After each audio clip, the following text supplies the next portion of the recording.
try to play any positions where you can just go on instinct. He always plays positions where it's high responsibility. He commits, like already he's committed long term. Like strategically, he's not quite. If he doesn't go for an attack and control the dynamics, he's going to lose the pawn long term. He's going to suffer. So he's already basically said to himself, if you're not feeling energetic that day, or if something's like you're slightly tired or ill or something, then it just doesn't work strongly. So yeah, I mean they do say doing the same thing over and over again.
cancelled, and there's no imminent attack. There's no imminent crisis in the center or anything like that. It's just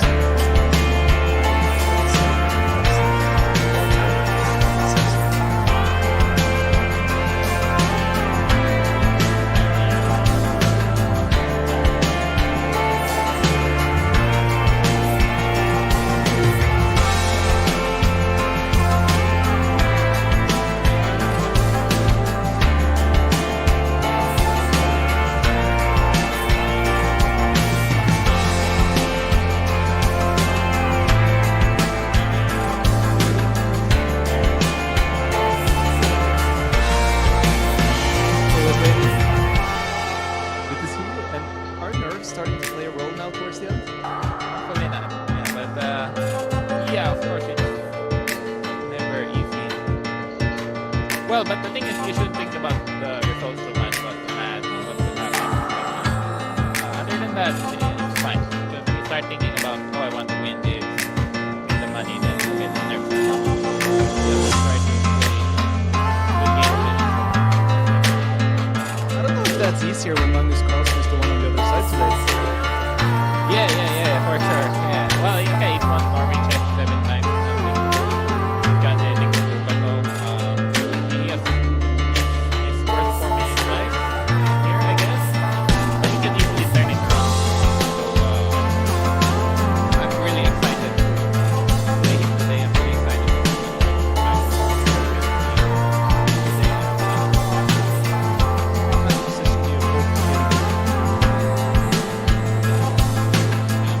well, it depends on him. Obviously not to burn my bridges. But for me, draw is completely fine, obviously, in his way. But for him to have any chance of winning, yeah, I just want to get a game where one mistake won't cost me the game.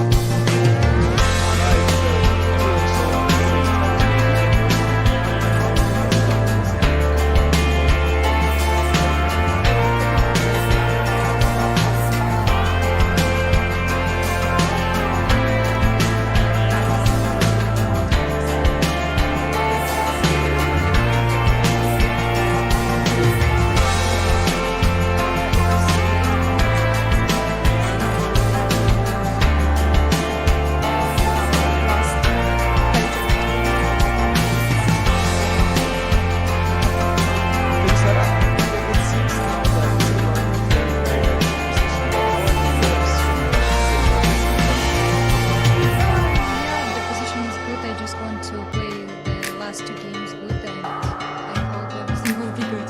Happy with how everything has gone in this Norway chess. Yeah, for sure. Good luck today, and we look forward to the game. Thank you. Vincent, how are you feeling after a rest day? Rested. Now, of course, it's. I think it was quite well needed, but still, last round will be tough, and I'm looking forward to facing Andreas like you. I think we always will have some visitors. You are turned on for the standings as well. Now you're playing against one of the persons in front. If you can do something with your bunch today in the standings. And of course, I know why it's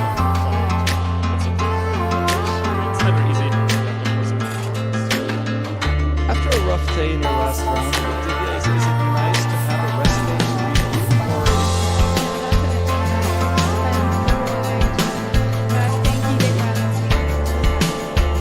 just some rest improvement so far? Though, are you still happy with how you've been playing this Norway chess?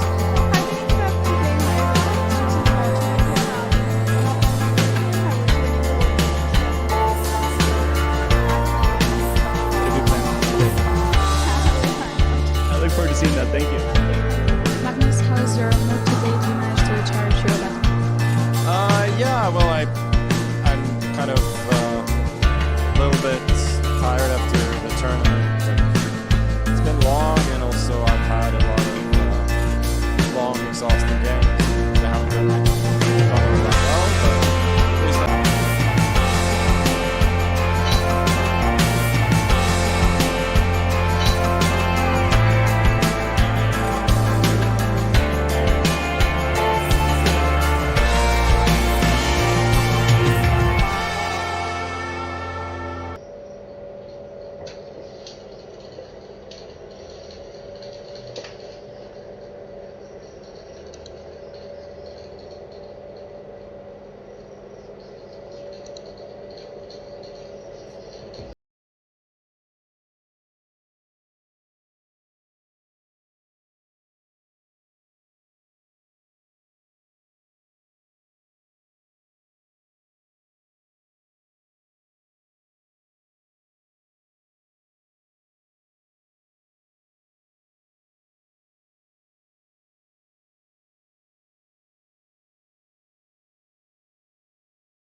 We are back with round 9 of Norway Chess, and it's a tense one because so much is on the line. We have Magnus in the confessional jokingly signaling us that he's uncomfortable because he's got a normal kind of position. He's not used to that whatsoever.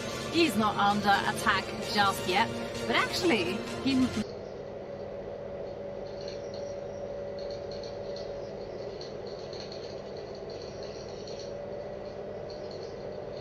may be feeling okay, but he is sure using the clock. And that's a tough center board. Then I love how he's not even hinting at a repetition that we were earlier talking about by falling back with the bishop and giving Wesley the opportunity to do a little yo-yo dance with the knight and the bishop. Magnus in that confessional, I mean, I have to agree, completely shocking, right? That we have this absolutely solid version of a knight off, no opposite side castling, no H and G pawn up the boards. I mean, my mind blown right now. How did this happen?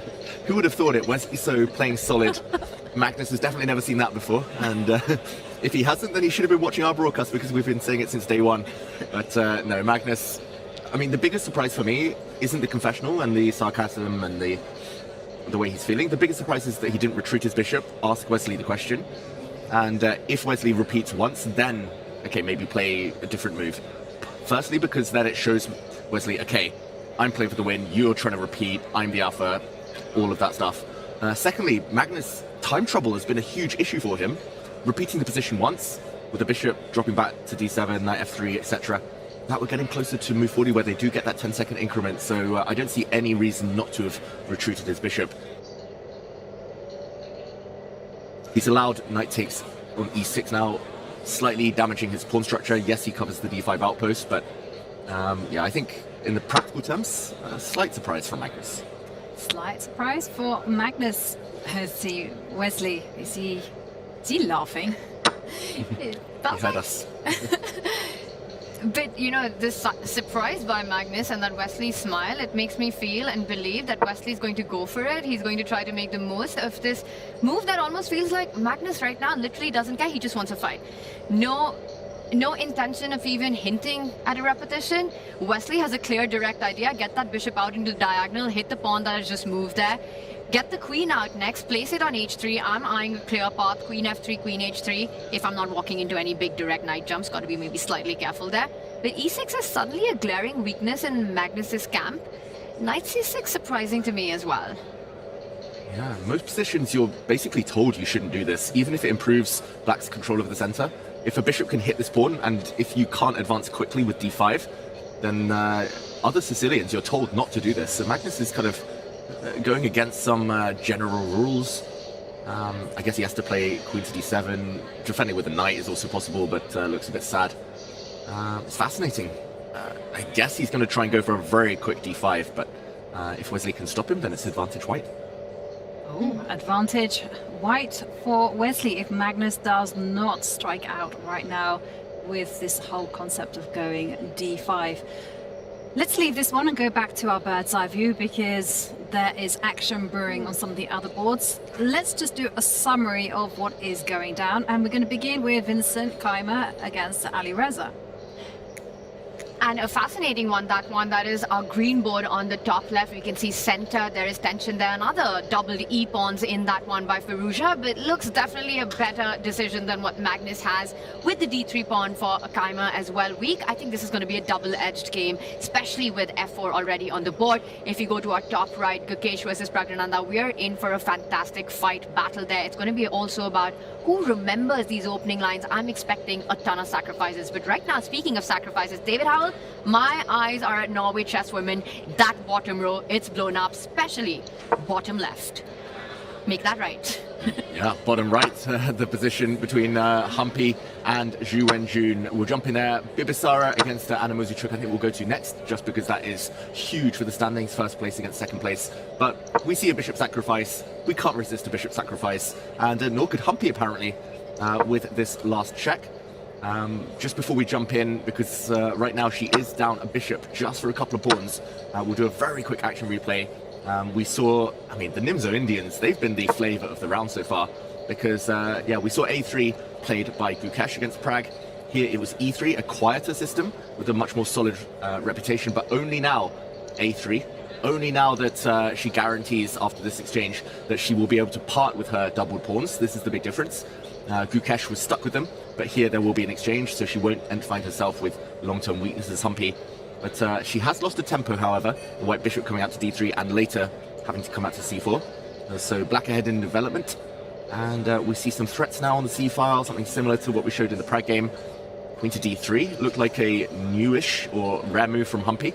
Normally the bishop retreats, defending here. After e5, striking out in the center, a capture, the rook hit the queen, and she was tired of retreating.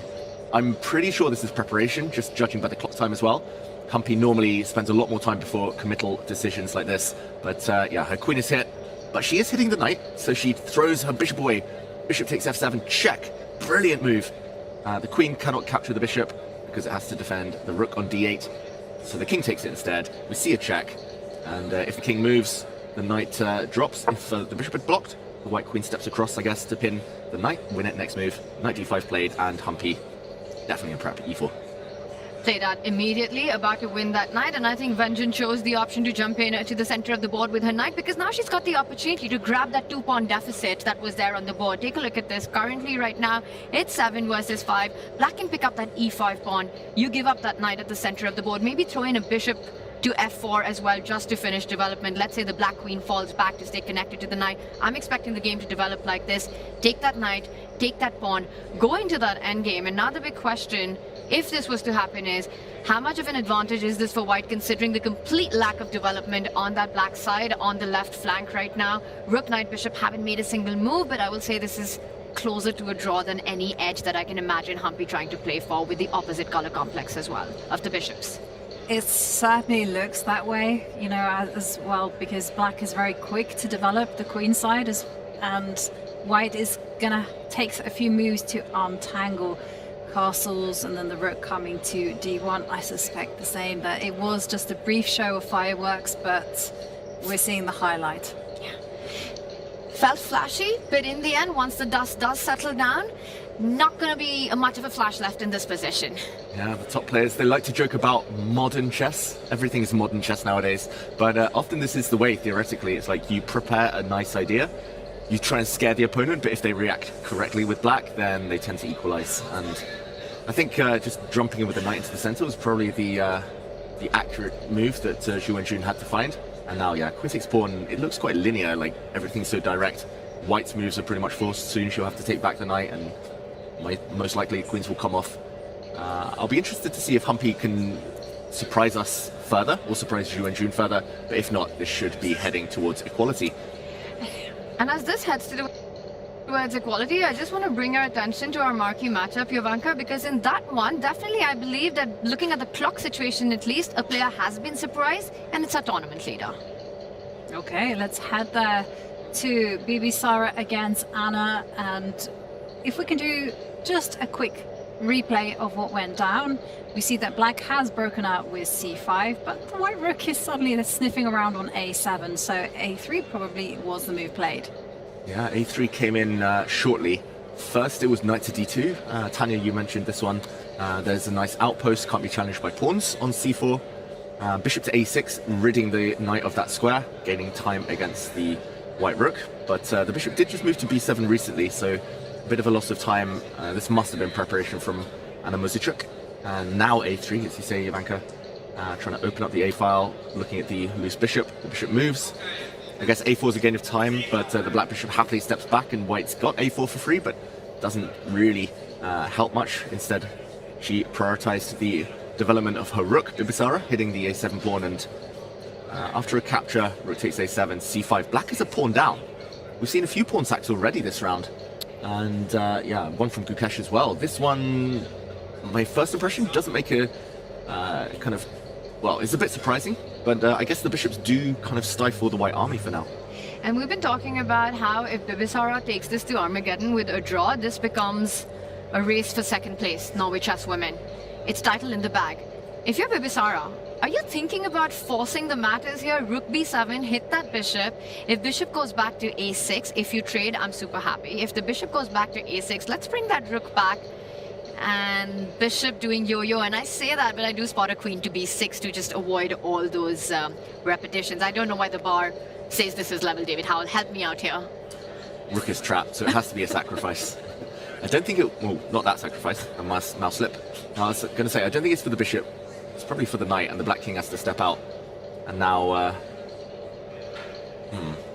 I don't know. Is there a knight c4? Or do you want to take on c5 first? Oh, directly, nice. Nice, Ivanka. Hitting the queen. And yeah, just for everyone at home, that's not a free knight this time. She sacrificed the knight to win the queen. Ooh. And it's a discovered check. That is beautiful. It's knight c4. Black queen has to go somewhere else. And, oh, not there apparently. This is terrifying suddenly. Super scary. And big attack, the knight leaping into d6. White is winning. So not easy, I'm going to say, but if Bimbisara wants to look for repetition and provoke Anna into taking a risk, we could see that variation play out. If she spots the idea of knight c4 and giving up the rook for the knight, I would say that Bimbisara goes for this. The draw works to perfection if Anna Muzic wants to continue to try to play for a win, and Bimbisara sees that attacking line that we were just talking about. I say we see this on the board. Well, there's also the question as well, how to untangle the pieces, because you can't touch the knight. The bishop is jammed in by its own piece, and the question really is for white, like, how are you going to get developed? Until you do that, one feels a little bit stressed. Yeah, I guess they're attempting queen moves, but as you say, like, process of elimination, definitely not moving this bishop, knight, or rook. Don't think you're moving the bishop from e4, like, where would it go? I could see her getting tempted to, like, bring the queen out, hit a pawn, for example. Can we put that on the board? Because that is a very Bimbisara type move. Queen to... Oh, okay, and that's not liked at all, because castles, and then you've got f5. And knight f6. Knight f6. Yes. Just a one move. Patsa sees a threat. Patsa makes a threat. Sorry, everyone. Queen g4. I take it back. My suggestion, not great there. It's actually, maybe, yeah, rook b7 does make a lot of sense. I would say maybe b3 to try and get this bishop out as well via b2. Could be on the radar, although... does look a bit clumsy. What about queen b3? And the whole idea is rook d1, and then knight moves somewhere. Okay, well, obviously that's not great either. So still questions. Not bad though. Makes sense. Makes a lot of sense. But Bimbisara is such a direct player, and I love that line that we just saw. And I feel that, you know, with every time we see Bimbisara on the board, there's been a sacrifice, there's been an attack on the king, and she somehow has this ability to find these ideas of playing for the initiative, even if it comes at the cost of big material. We've seen her sacrifice so many times at Norway Chess, and it will be impressive to see that line happen on the board.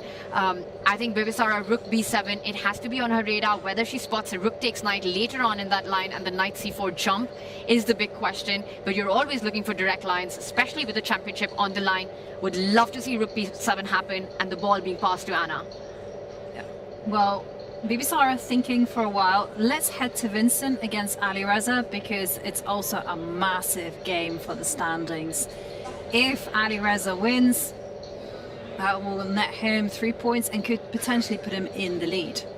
Yeah, Vincent would have a chance going to the last round if results go his way elsewhere, with a win here in the Classical. And Vincent, he started playing e4 a bit more than usual. This wasn't an open Sicilian, this was a bishop b5 check Sicilian. Maybe we just go back a few moves, because not too much was happening until just 4 moves ago. Looked very solid. White has this nice kind of Botvinnik structure that you normally see from the English opening. But yeah, it stops black from breaking out. And after the move rook a to e1, I glanced over. I thought this was very slow, lots of maneuvering. But rook a to e1 from Vincent, he played it instantly. Didn't pause even slightly. And that said to me that suddenly he's about to move his knight out the way. He's going to play f4. He's going to pawn storm the king side. And it's actually hard for black to find counterplay on the other flank. So I loved Vincent's preparation here, even if engines aren't so impressed. From a human point of view, very logical plan for white. Knight move, f4, f5, etc. Firouzja played knight e5, kind of accelerating white's plans here after an exchange. Vincent could try and play against the pawns, but black does have an open d-file to stare down at a backward pawn. So Vincent says, okay, I have to be speedy. f4, not taken because the bishop would gain some time against the black queen. Rook a8 and f5, and like visually, I really like white's chances. d3 can be protected. It is sad, but by a bishop at the very least, or maybe by the rook on f3.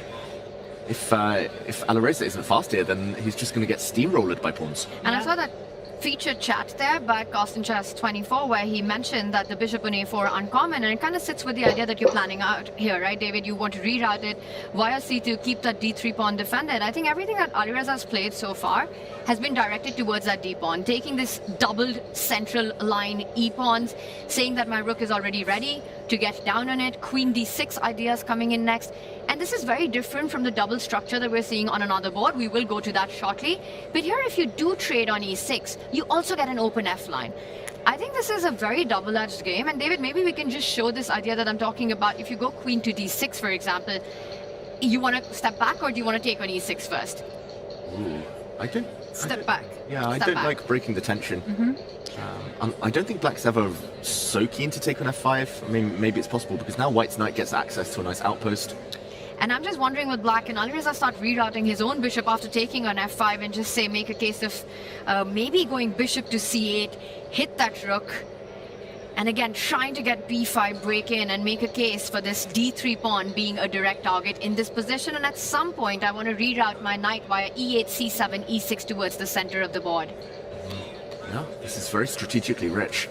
I think Alireza won't be so happy here because it just looks like white's very quick with some kind of attack. But yeah, in general, it might be no easy choices anyway, so this could very likely happen. I like queen d6, just tying white down as a starting point, and he does play that move. Good call, Tanya. Just to finish that point, I think if you go bishop to c2, I really like the plan of transferring the knight to the center of the board, and there's a route via e8, but there's also a d7, b8, c6. We've seen these knight maneuvers so many times, and maybe Alireza has got this one in mind, because once that knight gets to the d4 square, it's going to be a super happy camper there.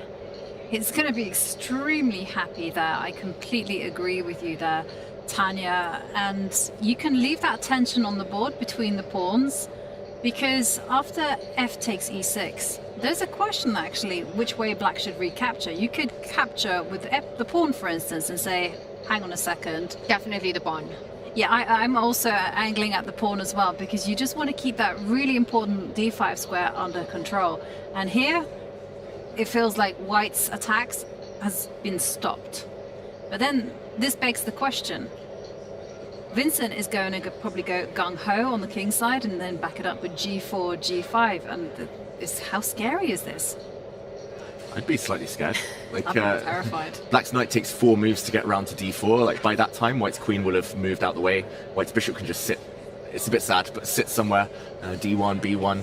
And in that time, white's got a pawn on g5. I mean, some moves, for example, maybe there's more accurate move orders because I didn't really like the black bishop coming to h4, but for example, but something like this. And okay, the bar shows that black is better in this exact position, but it is scary to allow ideas like f6. I mean, good luck evaluating this from the starting position that black's doing fine when you've got the queen lined up and f6 about to appear.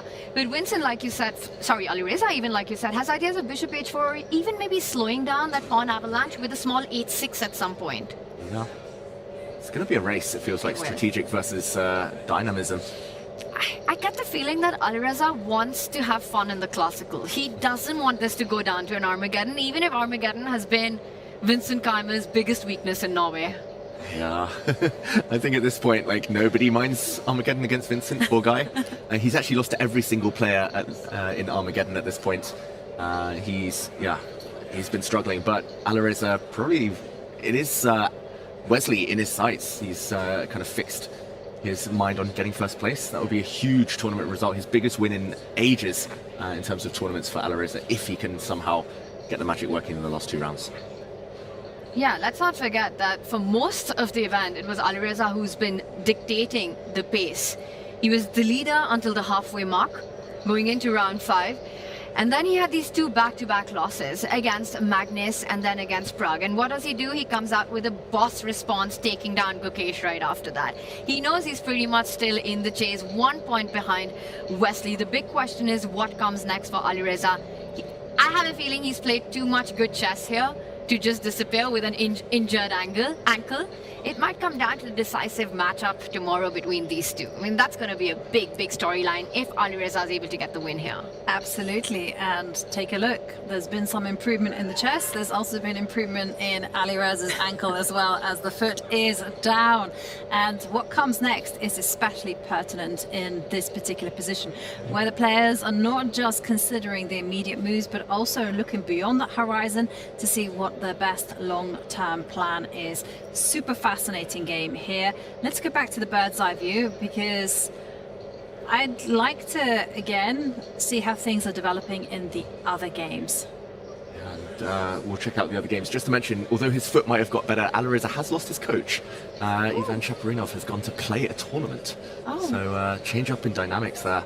And top players nowadays, they're just busy. That could have been top busy. secret. It wasn't top secret. I know it was announced. So I would never have revealed it otherwise. But I almost got a bit worried there, because David, like before the rest day, on the night of the rest day, Ivan was chilling. He was out. I was like, what happened? How did that end? Now we know he was just getting ready for his own chess. exactly. And okay, action on the boards. Where do we think it's going to get heated fastest? Well, to my eyes, with the white pawn stepping up to e5, it has to be top right. That is so sharp right now. It feels like both players have to navigate this next stage. Okay. Well, hang on a second. We got breaking news. We have a confessional from Prague as well. So let's actually hear that and then explore the position.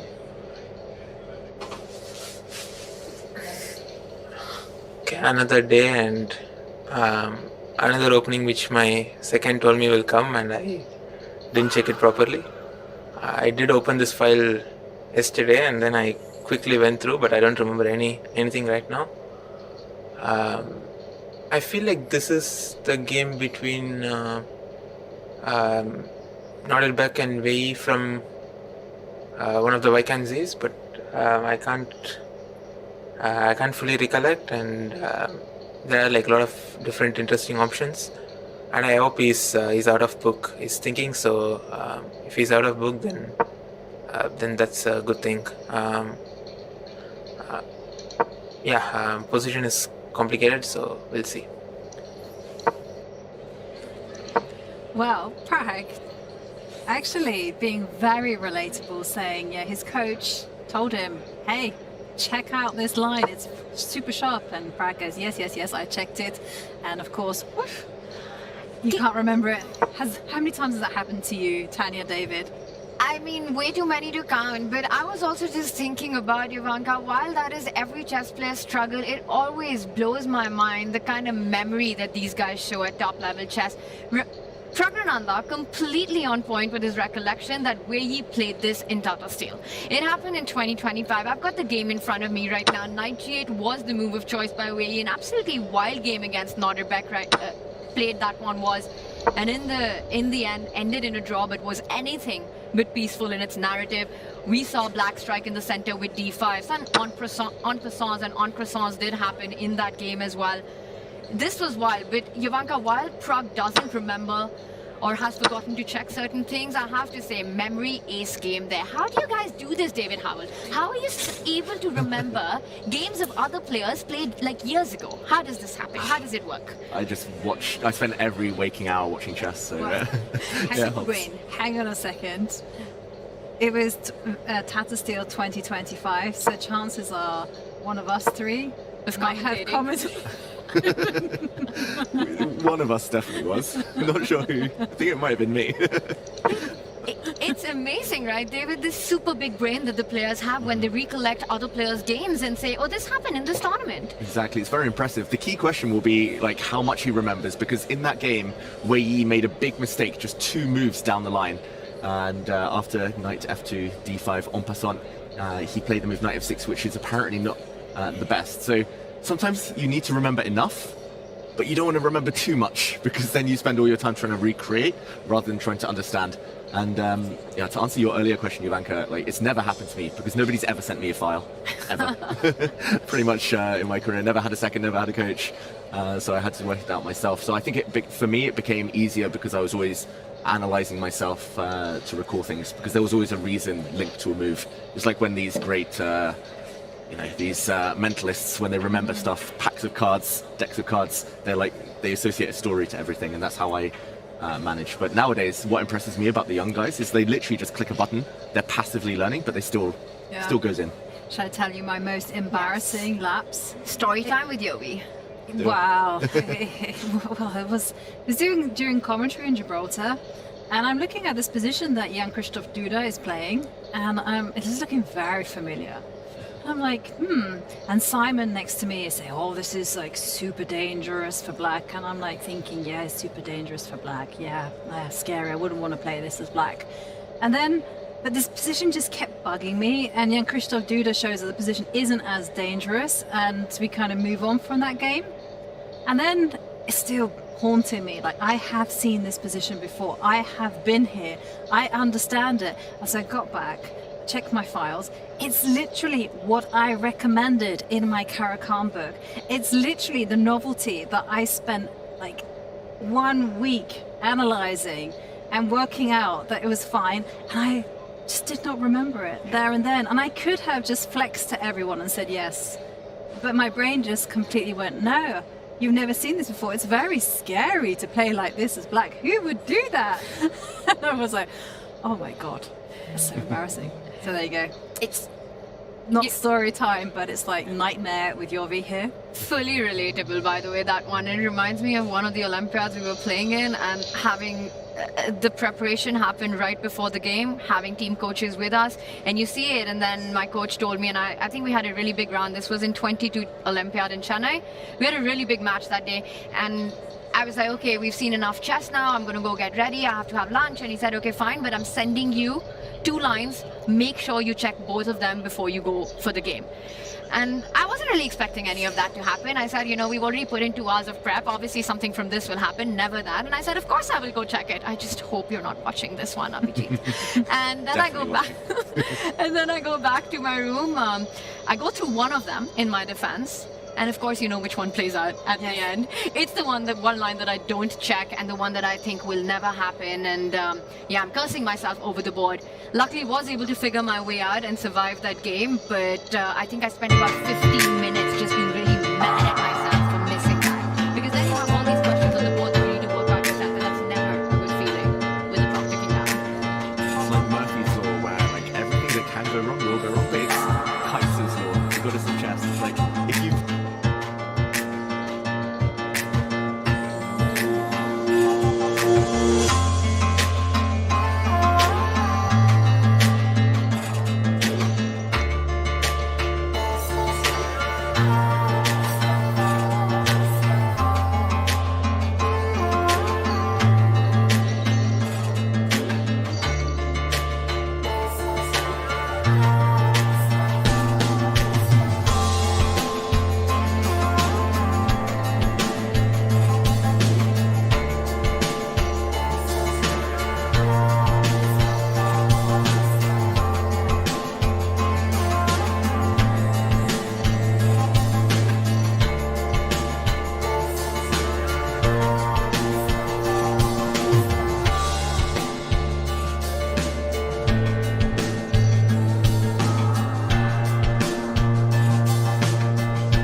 people trying to get some really very hard positions, which is of course for 3 results, yeah. And then I'm not shocked. Like a lot of games was won by blacks, so I don't know. Maybe maybe because of this format, win very important, and that's why they're trying to play for win. But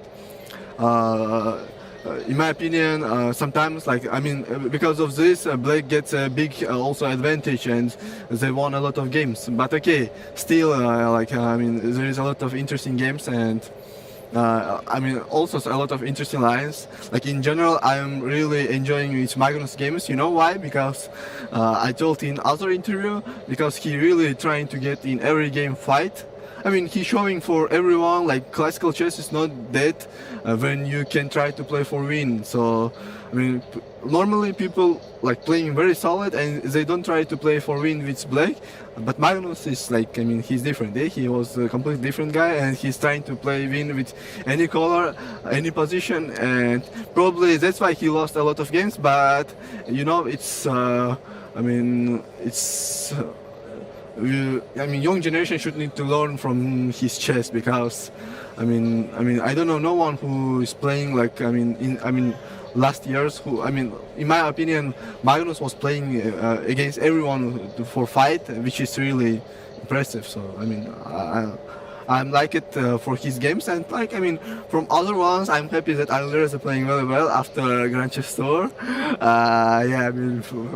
First round was very exciting to watch how he's playing with his legs, but okay, I'm happy like he's playing good here, and hopefully he will fight the last round to win.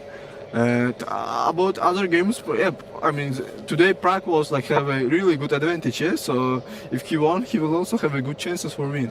Like what a comeback from him! Like he lost to Alvarez or to, I mean, I forgot, no, not he lost to round 7 to someone. Gukesh.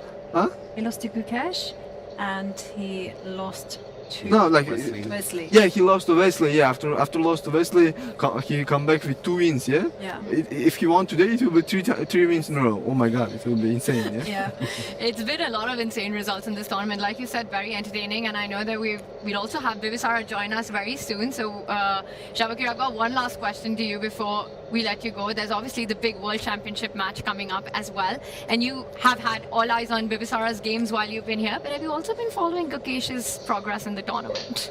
Like, I mean, okay, in general, I'm not following that too much. I'm not trying to focus in these games, because I really need some rest after this huge tournaments, because for me it's my first experience even to play in this super strong tournaments, because I mean, I become an elite player maybe from this year. Because before I played some strong tournaments, I reached 18-7, but from this year I start playing in top 10 tournaments, and I mean, I'm trying to taking rest after these tournaments, and of course I'm watching every game, also Gukesh games, but you know, it's a long time for World Championship match, and he has a lot of time for work on his everything, openings, like his chess and everything, and that's why I'm not trying to focus on this right now. So my goal is to play good in my next 2 tournaments, which is very important, Grand Chess Tour, and then I will start to think, like, I mean, Olympiad we have, of course, and then I will start to prep for this match. But I mean, of course, my team will start to work on this, like, I mean, from last month. Well, thank you very much, Javakir, for joining us, and we're We'll all see you at super Mafia happy. later. Yeah. I'm Mafia boss, yeah. You're not the Mafia boss, apparently. Don Javakir. Although I did beat you once. Yeah, we played together, yeah. remember, You yeah. kill us, yeah, I remember. Yeah. Thank you Yeah, very thank you. much for joining us, and we wish you all the best, and I'm sure you're going to be enjoying the celebrations tonight. Thank you. Thank you. Bye. Thank you very much. That was Javakir Sindarov, a very happy Javakir after Vivisara became Norway Chess Women's Champion 2026 with a stunning performance. And you know, it's so nice to have him here, share his thoughts so honestly and so frankly as well. And he's got all the reasons to be in a good mood, right? He's been having so much fun here. We've been seeing him play those board games at night. Bivisara with the performance that she has. And like he said, his goal is to perform well at the Grand Chess Tour and then start thinking about the big World Championship match. He's in fantastic spirits with all the reasons to be. I mean, what a year Shavakir Sindarov has had. Yeah, what an 18 months, breaking 2700 just at the beginning of 2025, and it's been meteoric, his rise ever since. And yeah, my favorite thing in chess is watching someone play with a smile, be around the whole chess scene with a smile. Often we forget that we're very lucky to play a board game for a living. We see people get so stressed by it, so kind of caught up, wrapped up in their own minds, but Shavakir is showing that if you feel good, you play good, and yeah, nice. I mean, such a balanced, likable guy, and yeah, really kind of him to give up a few minutes of his time here, even when he's just chilling on holiday, to come and chat with us. Exactly. I mean, he didn't need to, and he joined and he shared his thoughts on some of the games and how he appreciated a lot of the grandmasters taking risk. And speaking of risk, let's go to one game which catches our eye. We saw on the cameras Gukesh, deep in thought, hasn't made a move after knight to b3, which we saw was a very good response. But I'm looking at the game in the middle between Wesley and Magnus, because I see g5 has been played. I also see that your idea, Tanya, of g4, h4, well, it's in full swing there as Vincent fights against Ali Reza. Yeah, and we can see the makings of a lot of decisive results as the bars have started moving their place as well. David Howell looking more hopeful about his predictions early on. At the start, you had 4 decisive games, David. So annoying, but I reckon he's going to get the 4 decisive. Don't say that. Don't say that. No, it's like fighting chess all in the top row. It suddenly just shifted. Everything just shifted. I mean, it was completely level.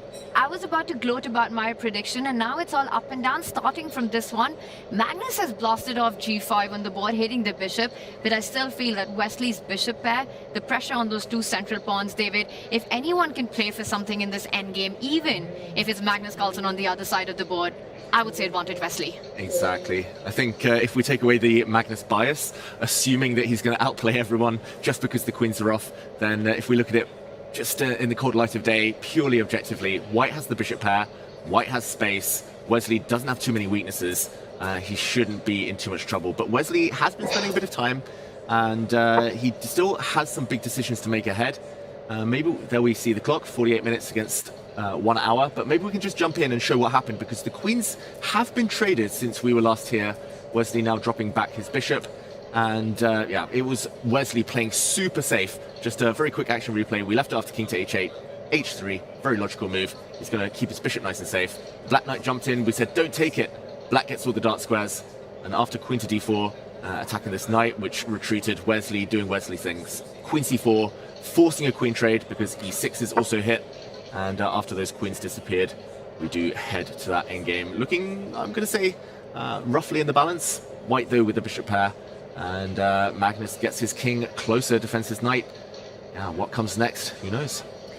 Yeah, what comes next is definitely going to be a mystery. Well, we will, of course, have our answers in a few moves. But joining us in the studio, it is my pleasure to have Bivisara Asabaeva, the new US champion of Norway Chess. Thank you very much. How are you feeling after such a big win, and to do it with a round spare? Yeah, I'm feeling good also because I won the tournament round to spare, because I will have just 2 more good game without any stress. And you know, Bivisara, we dive deeper into the big critical moments through the tournament for you, the games that you feel you're super proud of. But my first question to you is, you know, we had Shavakir here earlier today, and he said that one of the things that you did better than the rest of the field was when there was time pressure and your control on the clock and nerves. Would you agree with that? And how are you so good at that, 3 times World Blitz champion? I don't know why I'm so good in faster time controls, but yeah, maybe it was one of the reasons. But because I only missed, I think, against Zhu Jiner in the second round, where I have -6. Yeah, but also I think it was important to forget about the games after it's finished, because if you will start to thinking why I played like this, why I missed this, you will not continue playing tournament well. So yeah. And And is there one particular game, I know that you probably have too many, looking at your performance, winning the tournament 1 round to spare as a debutant here at Norway Chess, but is there one particular matchup game that you're very proud of, looking back? Very proud of. Yeah, probably game with Divya was very good for me because at some moment I decided to play on her time. It wasn't the best decision because I started to make few mistakes, but when I was under the pressure, I just continue fighting and make her some problems, and it helped because in the time trouble I made a great attack and finished the game with win. And earlier, Bibisara, we were hearing from Javakir that your seconds have been doing a good job, that you've been kind of relaxed, feeling very happy this tournament. What do you think has been the special kind of magic ingredient that has made everything come together so nicely? I think that I feel relaxed after the candidates because during the candidates I have a lot of stress. Yeah, at some moment I thought like I just want to quit chess because it's too much for me. But after the candidates it was hard to realize that I take only second place. But then I just say to myself I need to continue enjoying chess, have some camps and coming to the Norway Chess and show my best and try to win the tournament. Yeah. And you mentioned there that you had some training camps. How much preparation did you do before this event? After the candidates, I was so tired that I sleep for 14 or 16 hours every day for next 5 days. And I have some rest around 10-15 days. But after that, I have training camps for 12 days before the tournament. And yeah, I think it helped me a lot. And during the year I have 5-6 training camps usually. And all of them 12 days or? Yeah, around from 7 until 12. Wow, those are intense. I want to ask Bibisara, is this the biggest tournament win of your career? Yes, in classical chess for sure yes, because I won few titles in the Blitz, but also I'm just very happy that I won classical event round to spare because last year I think I showed good results in classical chess, but usually I take second or third place, or I shared first and second and take second, and it's very unpleasant, but now I am happy that in such a strong tournament I won it. And what's next for you? What are the next targets now that you've won this event? Yeah, and the next I think I will play in Gong Gong, the World Team and the World Team Rapid and Blitz, and I think I will play in the Karen's Cup where we have similar like field. Yeah, similar field like here or like in candidates, because I think here 4 or 5 players playing from candidates tournament, and then of course Chess Olympiad.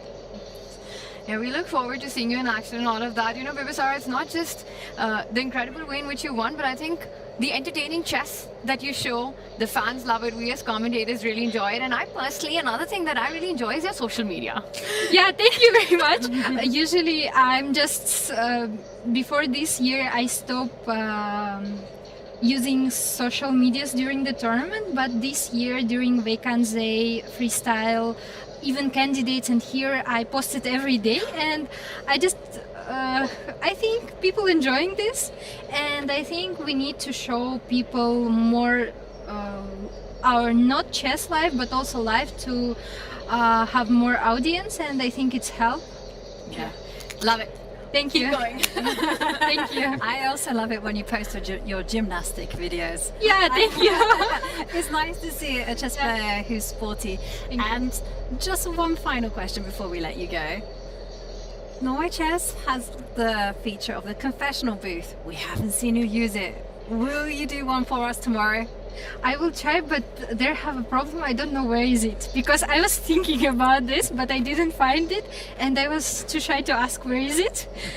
And yeah, I can tell you it's actually right there on that right side.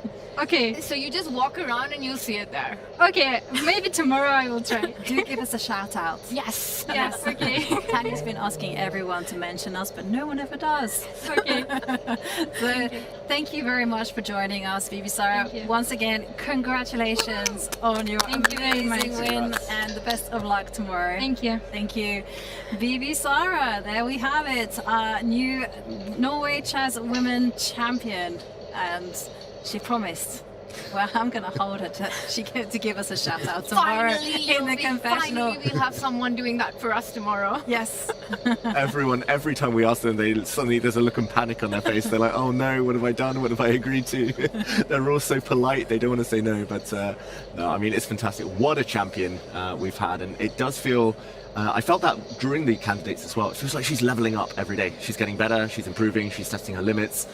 She's trying new things and clearly enjoying the whole process. And all of that at 22. 3 times World Blitz champion, makes her debut here at Norway Chess Women, wins it 1 round to spare, attacking aggressive chess every single day. It's been fantastic to watch Vivi Sara, and I think we'll be saying that for quite a few many years to come. Absolutely, and I just love the fact that she just keeps getting better and better. I kind of felt that back in January when she was playing Tata Steel Challengers. I thought, well, she's really leveled up here, but, well, it's Vivi Sara. Her future is very bright. And on that subject, we got to dive into the games. I'm seeing G-Pawns come forward. Vincent Keimer's game is super interesting, but we haven't really given some attention to Divya against Eugene. Maybe we go there very quickly. Yeah, let's do it. Let's jump in. The race for second place, we talked about it in Norway Chess Women. Anna Muzichuk is, of course, in that race heading into tomorrow, but one of these two, if there is a decisive result in Classical as well, will be fancying their chances in that race. This is the live position. We actually saw an exchange sacrifice earlier. I'll just very quickly show that, just because it wasn't so long ago, but suddenly the whole position exploded when Divya pressed the button. She said, okay, chaos please. Knight takes d5. It was well fortified, that pawn, but this is an exchange sacrifice, and in return she gets the light square. She gets the weak pawn that she soon picks off on a6. Blue arrow appeared because white is actually threatening some nasty stuff on the king side. The rook sliding across to h5, for example, knight jumping in. Big attacks of bishop f6 to neutralize that. Bishop takes a6, hits the rook. Queen c6, apparently a small mistake, but very natural. Getting pieces off the board. Rook's leaving now. Minor pieces leaving. Bishop takes f6. No time to pick up c5 because of a back rank checkmate. So here Divya gives her king some breathing space, and the dust is settled. White's position is beautiful. Knight on c4, past a pawn. Black with some big weaknesses around her king, but it is level material. Black's rook is going to have some open files. Do we think it's enough for white to claim any advantage? No, it's not looking quite enough for white to claim an advantage. Black does have the center, and the rooks are really good on open lines. It's a very interesting fight, and that's what we've been seeing here in Norway Chess round 9. We already have a winner crowned, Vivi Sara Asaubeeva. She is Norway Women Chess Champion, and in the other games it's very much a free-for-all. So much things happening, but we're going to go on a short break. But if you are subscribed on Twitch, well, you are in for a treat, because one of the sharpest games is between Gukesh and Pragnana has visited the confessional one more time, so you get to listen to his innermost thoughts. We'll see you after this break in a few minutes.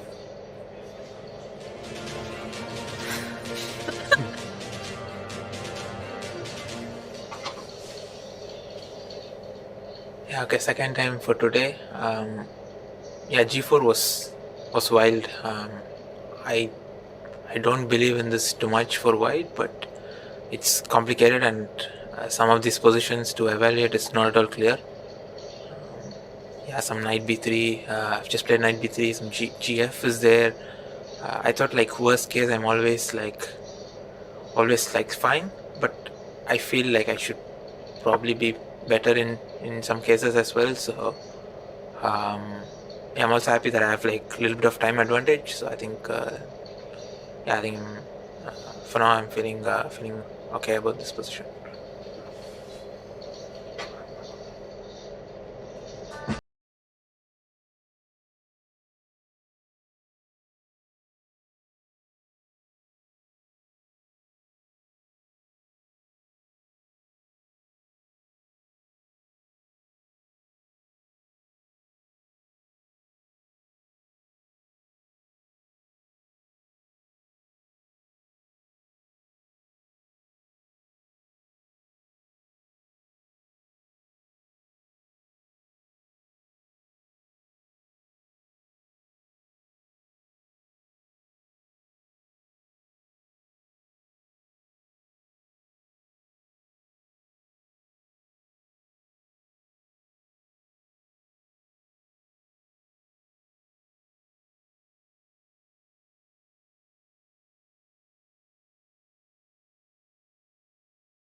We are back with the penultimate round of Norway Chess, and if you're just joining us, you've joined us at the perfect time because it is wild so far.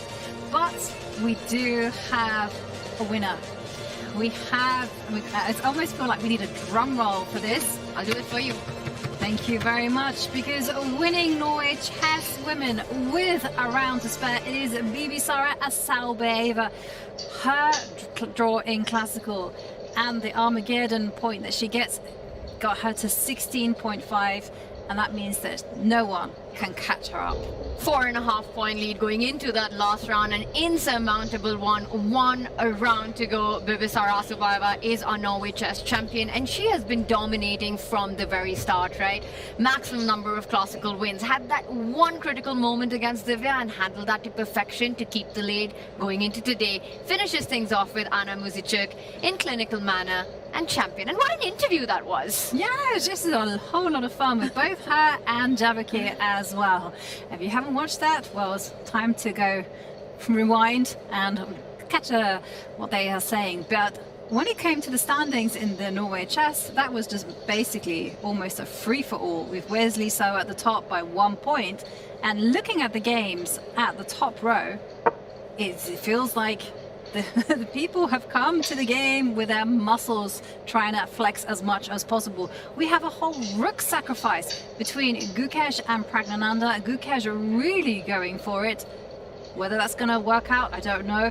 Wesley So seems to be in the balance against Magnus Carlsen. Complicated endgame there. Whereas Vincent Keimer, the evaluation bar, tells us one story. Ali Rez's king also tells us he's not particularly feeling so safe. So it seems like anything can happen. Which game should we dive into? Ooh, I know the most dramatic one, that's Gukesh Prag, but I mean, in terms of the eval bar, Keimer not far behind. Tanya, I'll leave the choice up to you. Tough pick, this one. Okay, I'm gonna make the decision, the call out here. David, you know what? Let's start with Gukesh's board. He's done an entire rook, the world champion. Pragnananda 2 points behind Wesley, very much in the race, and then we jump straight to Keimer, who looks like he might be getting his first classical win of Norway chess, at least a huge advantage against Firouzja. Exactly, and let's stick to this one for now. It's a rook sacrifice that we have to show. A quick action replay because we left it just after Gukesh had played a big mistake. G4, objectively not correct, but in human terms, it's the type of moves that could scare the opponent. Trying to just blow open the whole right flank here. And G4 was met very naturally by Black's threat. He'd set this up ages ago, hitting the rook in the corner, hitting the central pawn. And I think it is actually very important, the variation we showed earlier, that White cannot really save the rook and hope to survive this. If he saved the rook instead of the key central pawn, the queen would have been attacked here, the queen stepping forward, sorry, to e3.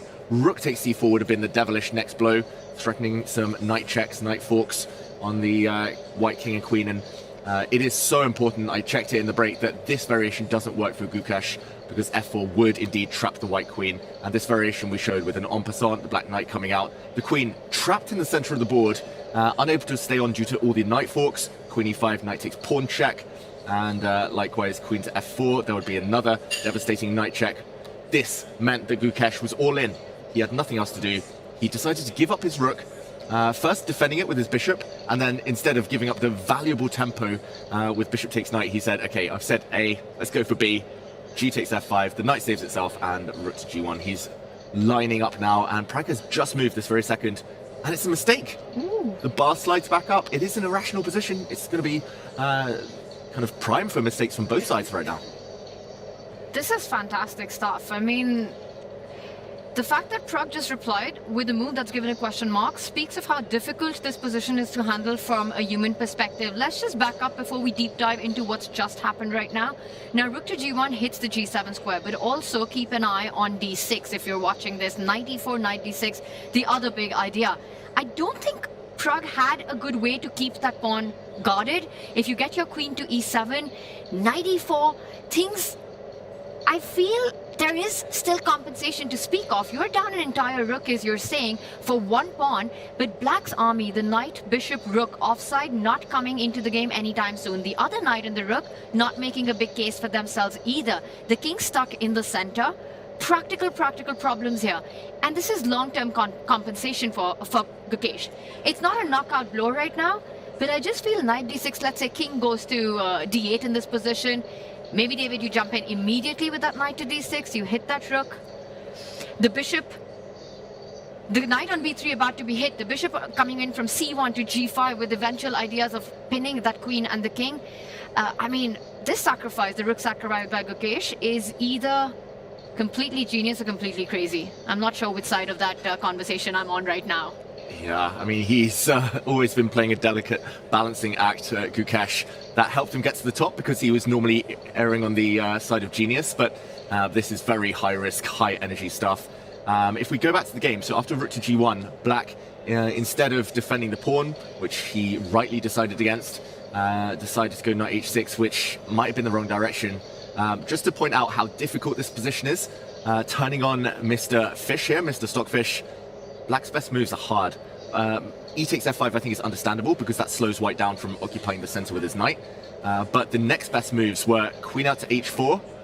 Looks like a very brave move, but I guess hitting the center, also pinning the knight, so maybe understandable. But the ultimate best move, b5, playing on the other side of the board, giving up a pawn just to activate the queen this direction.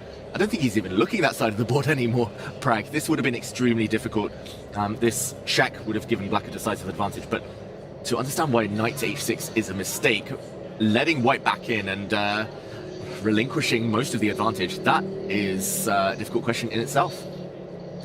That is a very difficult question indeed. You know, as we see the knight go to the edge of the board, it's still super complicated for black because their pieces are lacking in coordination. Gukesh has succeeded in making it a mess, and we'll see whether the clock is going to play an important part in this game. Let's go to the bird's eye view because I want to take a peek at what else is happening, and I'm seeing in the game between Kayma and Ali Reza that there's the advantage is saying that it's all Vincent Kayma.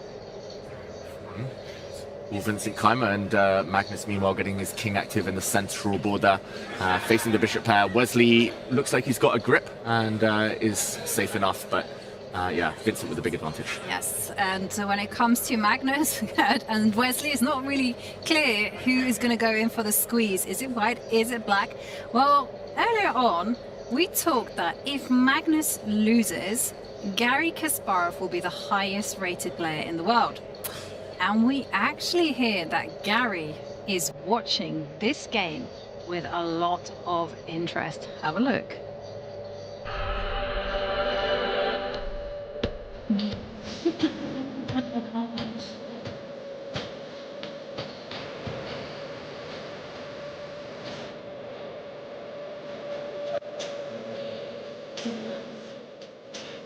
Big boss.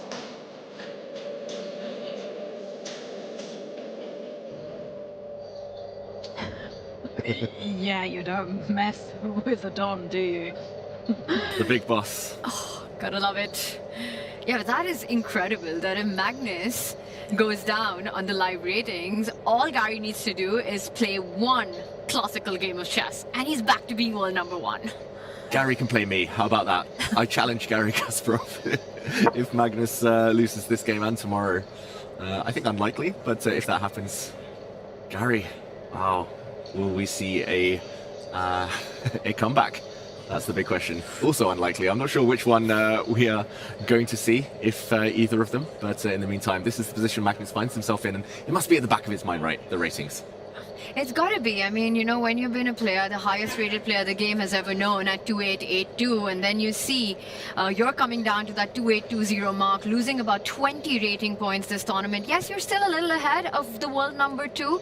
The only player currently still above 2800 is Magnus Carlsen, but I have a feeling that Magnus wants to keep that world number 1 spot in ratings and rankings in classical chess, even to the day that he decides to walk out of the game space.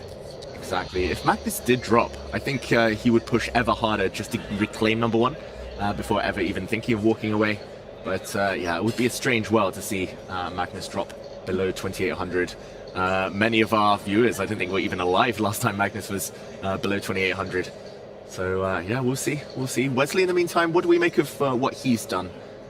Black with a fantastic knight in the center of the board, but Wesley has expanded on the left flank with his queenside pawns. He has traded off queens, keeping things simple. Who's going to be happier if this does fizzle out towards equality? Well, the one thing that I'm seeing with Wesley's position is I don't see the plan of improvement. Like normally you have an idea, you know, a knight will come to a4, you know, there'll be some c4, b5, but that's unfortunately not possible because the knight on e5 is so strong and this bishop on d3 is super weak. And speaking of that piece, The bishop on d3 is not a great one either. It doesn't have a role in life. So it's difficult to see the improvement. He did just put it there, though, just interestingly. I think he wants to basically force this knight to stay on e5. Otherwise, knight to c6 might attack some pawns, win some pawns, because if the knight moves, then e5 check will unleash the bishop and suddenly make it a strong piece. But yeah, good knight versus bad bishop for now. And to follow up on that idea, what Wesley has in mind is that if Magnus decides to trade that knight for the bishop, getting rid of Wesley's bishop pair, it gives the option to recapture with the pawn towards the center of the board, also opening up the c-line for further challenges. And then you can look at the bishop moving back, the d-pawn moving ahead up the board. So it changes the dynamics and the nature of the position. But I also just want to highlight, I think if this was to go into an Armageddon, to answer your question from earlier, David, I don't think Wesley will be disappointed with that. He's playing against Magnus, who is always dangerous regardless of how the tournament has gone for him, how many losses he's had in the tournament so far. I think for Wesley, having the lead that he has, a point above Alireza, also what's going on Alireza's board right now, Alireza on the back foot against Vincent. And Armageddon is not an absolute disaster, so I'm not expecting Wesley to take too many chances to overpush in this endgame. Keep it going, and in fact I think Magnus is happy with that as well. Magnus is happy that this game goes on. If the chances come, he'll take it. If not, we'll have the Armageddon. I'd say that Wesley would be the happier of the two, because for Magnus to have any shot, he needs a 3-pointer today. Yeah, he definitely needs a 3-pointer, but the question is, like, will Magnus be satisfied with just taking the draw? You say yes, he'll be satisfied? No, you say no. I think that Wesley would be the happier of the two. Yes, if it goes to a draw. I think for Magnus, as long as the game keeps going, it's an endgame. We speak of the Magnus touch. If he has that shot in an endgame to try to squeeze something out, that's what he's looking at, which is why he denied that repetition early on in the game. For Wesley, I think he's pretty close to that Armageddon that we speak of right now. I'm predicting one of the 4 Armageddons to happen in this one. I predict one of the 2, maybe. Wow. Although the women's boards do look quite drawish as well. I was going to join in and say one of the 3, but I've never been right, so probably one of the 2, one of the 4. You got to manifest it, Yovi. You got to have more confidence in your predictions. I feel like that's where the problem starts. I have gone into every prediction game going, yes, I'm going to finally get a point, and then suddenly knight a4 appears. Well, I won that prediction at least. You did. You asked the question, what's Wesley doing next? How does he improve? He says, my least favorable piece in the position is the knight. I'm rerouting it. David Howell, where is he rerouting it to? Great question. Very unclear to me. I think at some point he will maybe remove that bishop from d3 if he can do so safely. Then start to push his c-pawn, and then just start to suggest that he might continue pushing in one of these directions. But for now, I think it's actually a prophylactic move. He wants to prevent black from breaking out with b6. I'm not sure that was ever realistic, because a6 would have hung. But if black can break out on the queenside, eliminate all the queenside pawns, make it a fight on the center and just on the right flank, then the short-range knights, the way they can control both color complexes, I think would actually be superior to the bishops. So I think this is just designed to keep the whole queenside intact, and it's the type of cemento control move that might frustrate Magnus. Okay, well, this one is tense. Both sides perhaps trying to squeeze the other one out in an endgame. Let's move over to top left. Vincent against Alireza. Alireza, if he wins, he will move to 16 points. If Vincent wins, he will suddenly be in the fray with 13 points. And Vincent here looking like everything under control. Looking nice for white right now. It really does. I mean, round 9 for Alireza is about closing in the gap with Wesley, and I have to say it is going to be an uphill task for Alireza to make that happen currently. Look at the position we have. Let's try to break it down for everyone watching here. It's a better pawn formation for Vincent. You've got the open D line. The queen actively plays, tying down that bishop on c8, which kind of has no future behind his own pawns. Compare that to the bishop on e3. It's already got a target on c5. You can look at ideas of rerouting the knight, you know, knight e2, knight g3, knight h5 ideas. The pawn always threatening to step into g6 with a kill zone, a boxing up of the black king, with ideas of the queen lining up on the h line, and then eventually getting rid of the only defender, which will be that lone knight on f6. You've already got a dark squared bishop if you're Vincent Keimer in that. I just think that, you know, combining all the positional strategic pluses that white has, the rook coming onto h-line, plus the tactical ideas, this is Keimer's best chance to get a classical win in Norway chess in a long time. He's had one classical win so far, but this would be the more meaningful of them. And I think the most important thing is just to avoid Armageddon for him at this point. And yeah, looks fantastic. I love his last move. Earlier we were saying swapping all the rooks. White's last move was to keep the rooks on the board, but swapping them, we said long term is good, especially if you can get the queens off as well, because Black's pawn structure is so bad. But he's changed gears here, and now he does have his eyes fully focused on the Black King. And Alireza just, I don't see any active moves for him. The Black Queen's so offside as well, misplaced. And that was the strange decision, right, Yobi, that Alireza made to play queen to a5. I mean, what even is that queen doing there? Queen one edge of the board, knight on the other edge of the board, both having very little future ahead. Yes, and I gotta say that the queen being offside on a5 also makes me worry for Alireza's king, and something that you touched upon, Tanya, but I just want to really drum it home, is that White could think about transferring the rook to the H line. You can do that in two ways. You can go king g2 or David's way, which was also my inclination as well. Rook d2, go rook h2, then back it up with queen h5, and then suddenly everything is collapsing for Black. All right, then my counter question to both of you is, if you want to escape from rook trade so much, can't Alireza try to force the matter by now putting the rook in the d8 file and just really hoping that you agree for a repetition here? Yeah, the idea would be rook f1, rook f8, stare off, and who's going to blink first? I have a feeling that his idea is just to keep the rooks on, rook to e1, and the reason he's done this in this order, it's a small finesse thing, but instead of keeping the rook off the open file now, allowing the Black Queen to swoop back, apparently not the best move, but this type of idea, pressurizing the pawn, getting the queen into the action again, he's going to say, okay, rook to d1, if you challenge me, now I move, and the Black Queen still cannot quickly, at least, get back towards the king's side. And now there might be time to go for some kind of direct attack. Apparently not rook e2. Maybe there's something even stronger. Perhaps g6 first. Perhaps, yeah, rook e2, king g2. Something to do with getting the rook to this side of the board. I love that. I love that nuanced GM level breakdown of the difference between the Black Rook on f8 and the Black Rook on d8.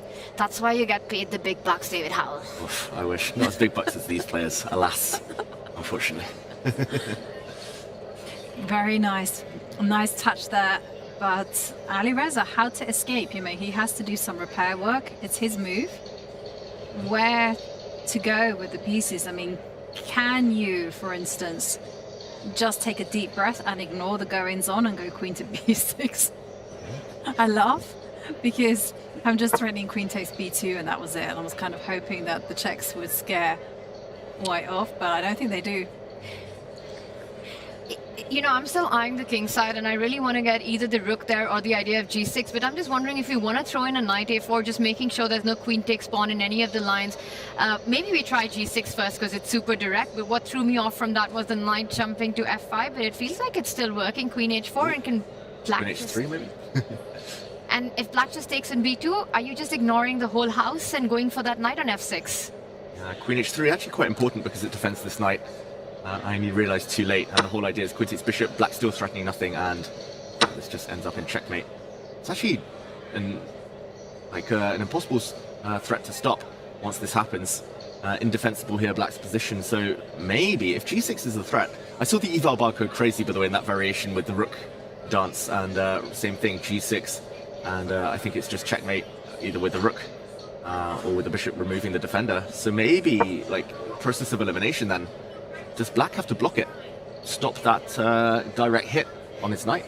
Stop that direct hit with g6, and also make sure that if your rook and queen combine on the h file, you can defend laterally from the 7th rank as well, right? If things go south, rook f7, going north with your rook. It's a space gainer, I guess, gains space for the Black King rook, but still very sad position to defend for Black. Right, but if g6 is the only try, then suddenly I'm thinking if a queen posts up on h6, that g6 pawn is a goner. Maybe not the end of the world, because I guess the rook can block a check. Maybe you anyway plant it on f7 and just hold and pray for dear life. Yeah. Help me hold and pray for dear life. Is it knight f8? Is it rook g7? Knight f8. Must be this, at least threatening to trap through. Ooh, we have a move, g6. Only move, I think. Yeah, Alireza on the defense. Had to find that. He did find it. We talked about it before. 20 minutes now left, and this is just move 27. he's got a difficult defensive job ahead for the rest of the game, Alireza. Both long-term, strategically with a bad structure, but also we've seen with some mating attacks. This is a really difficult position for Alireza. Let's zoom out from this one and go back to our bird's eye view, because the game that is so sharp it could turn on enemy move is between Gukesh and Pragnanda, and I still am very curious as to what is happening there. We jump straight to that, but let's just point out that Carlsen Wesley remains in the balance right now. Some pieces have been traded off, and Wesley's knight has landed on a nice b6 square, but where is the progress, especially with Magnus hitting the b4 pawn? That's the top center board right now in our Norway chess women. We already have a winner, Bivisara, taking the championship. It's a fight for the second place, and one of the hottest contenders for that is Divya Deshmukh. With the white pieces, she's still down in exchange, but has got 2 pawns in compensation, and the queen and the knight, the powerful duo trying to create chances against Zhu Jin's king. A dynamically balanced game, that one. And our bottom right board there, Humpy versus Zhu Wenjun, definitely going into an Armageddon. Though I have to say, if anyone has a chance in that, it's potentially Humpy with the white king closer to that b5 pawn. We'll keep an eye out on those. But David, I'm with Yavanka here. I think we head to the board where the world champion is down a rook. Yeah, we can see on the camera, even Zhu Wenjun's more excited about the Gukesh Prague board than her own game. She's looking up at the big screen there. But yeah, let's jump to that huge kind of tactical mess that we're seeing in front of us. Gukesh against Prague. Every time these two clash, it produces some kind of nuclear reaction, and it just becomes so tactical. I mean, in the first half of the tournament when these two met, it was Gukesh who won from a almost hopeless looking position. Prague could have just pushed forward and made a new queen. It was a bit bizarre. He didn't, and suddenly he got mated when Gukesh was able to counterattack. That was spectacular stuff, with also a rook sack. Gukesh checkmating Prague, but this time we saw the mistake, knight h6, question mark, and just to point out that Gukesh found the only way to complicate the issue. I think he had to find this. He pushes f6 and only now jumps forward with his knight, and the big difference is that he gets the f6 square as well as the d6 square. If he jumped in first, then the black knight could have captured holding the d6 square, and now f6 is also covered. But yeah, f6, such an important move. He found it. Knight e4, f takes e5, and do you check? Do you just take the pawn? Are there better moves? At some point the rook's going to come in. This is not a guessing game. This one, precision is required, and okay, Gukesh doesn't have so much time. No, he doesn't have so much time, but we also have to be super concrete about this, and so let's go knight. Let's kind of like take it move by move and have a look at knight to d6. First move you calculate, right? Checks, captures, threats. In terms of calculation, that's the order to calculate things, so this has to be played. I don't know, it's a 50-50. You kind of feel king f8 looks safest, right? Looks safer, because at least you have a check on h4. I guess white's follow-up is to take this pawn. Hit the rook. Hit the rook. Let's give a check. Batsa sees a check. Batsa plays a check. Right, I'm with you there. Okay, I don't know. Again, I'm kind of a lottery with the king. It could be f1 safer, e2 safer, but let's go d1.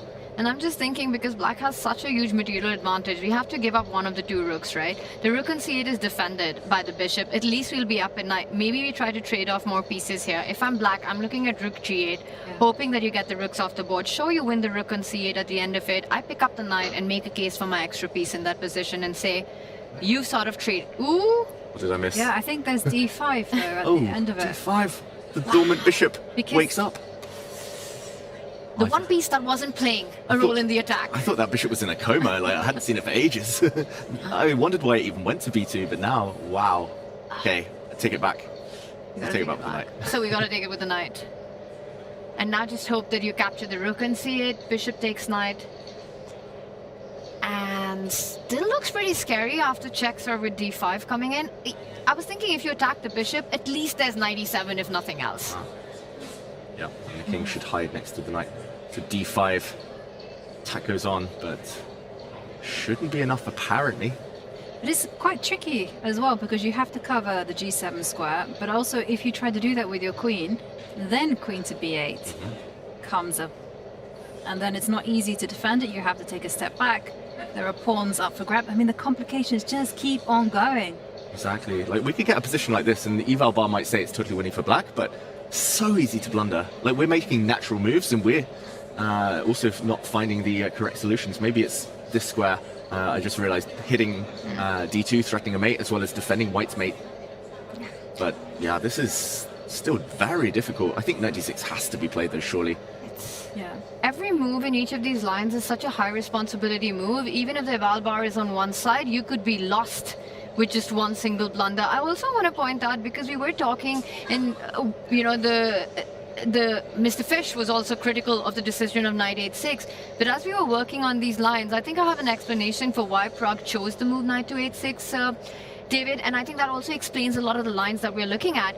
Knight h6, I think Gukesh found a really cool way to proceed, the best move in the position to keep things active, to keep the attack going. By the way, we've got a decision on the board. Knight d6 check played here right now. Pragg will come back, take a decision where to move the king, f8 or e7. But if we just quickly go back to that point that I wanted to make, knight h6, what Pragg was hoping for was rook takes pawn. Another very natural move in this position. But actually, I think Pragg set up the move rook to g8, which would essentially force the pair of the rooks off the board here. You take on h7, there's rook g1 check at the end of that line. And if the rooks come off the board, you are, in a sense, just saying goodbye to your attack here. One of the main attackers is gone, and yeah, very understandable knight h6. Maybe he did underestimate the power of f6, and yeah, we catch up with the live position. Check. I said it was 50-50. King f8 is the better of the two, according to the blue arrow, because I guess if you advance forward, you really risk getting mated on the spot. Check. And just to show, if king f6, this is immediate checkmate. And king to d6, or king takes d6, check, check. Black has to block, check, and mate. Ends the game, the rook cutting off the king. So, okay, he plays it, of course he does. The only way not to lose on the spot, Pragg, but he might find himself in a situation where he has to find a series of only moves to keep the advantage, or this could turn. Yeah, I mean, can we just, for completeness, run through the queen takes e5 lines one more time? Because I would be first up is queen h4 seems to me the most natural move. Get the queen out with check.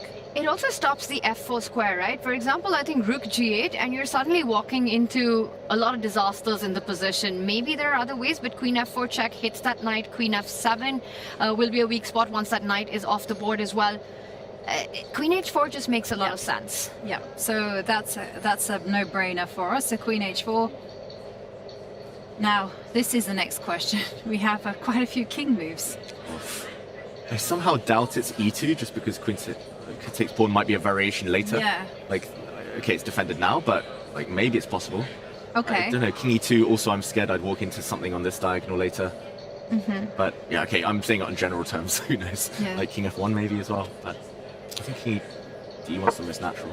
It's also placing yourself as far away from that distance of that black knight, right? You don't want checks, and that diagonally placed knight is going to take a while to give a check to the white king. So just intuitively, it feels like the safe spot for the white king. Oh, we're going to see this. Queen takes e5 is on the board. Everyone at is. home. Blue arrow does appear. Pragg has to give this check to keep the advantage. I think he finds this simply fighting against the idea of queen f4 check. You know, there's a threat on the rook on c8, rook h8, the checking ideas. Pragg will come back and play this move.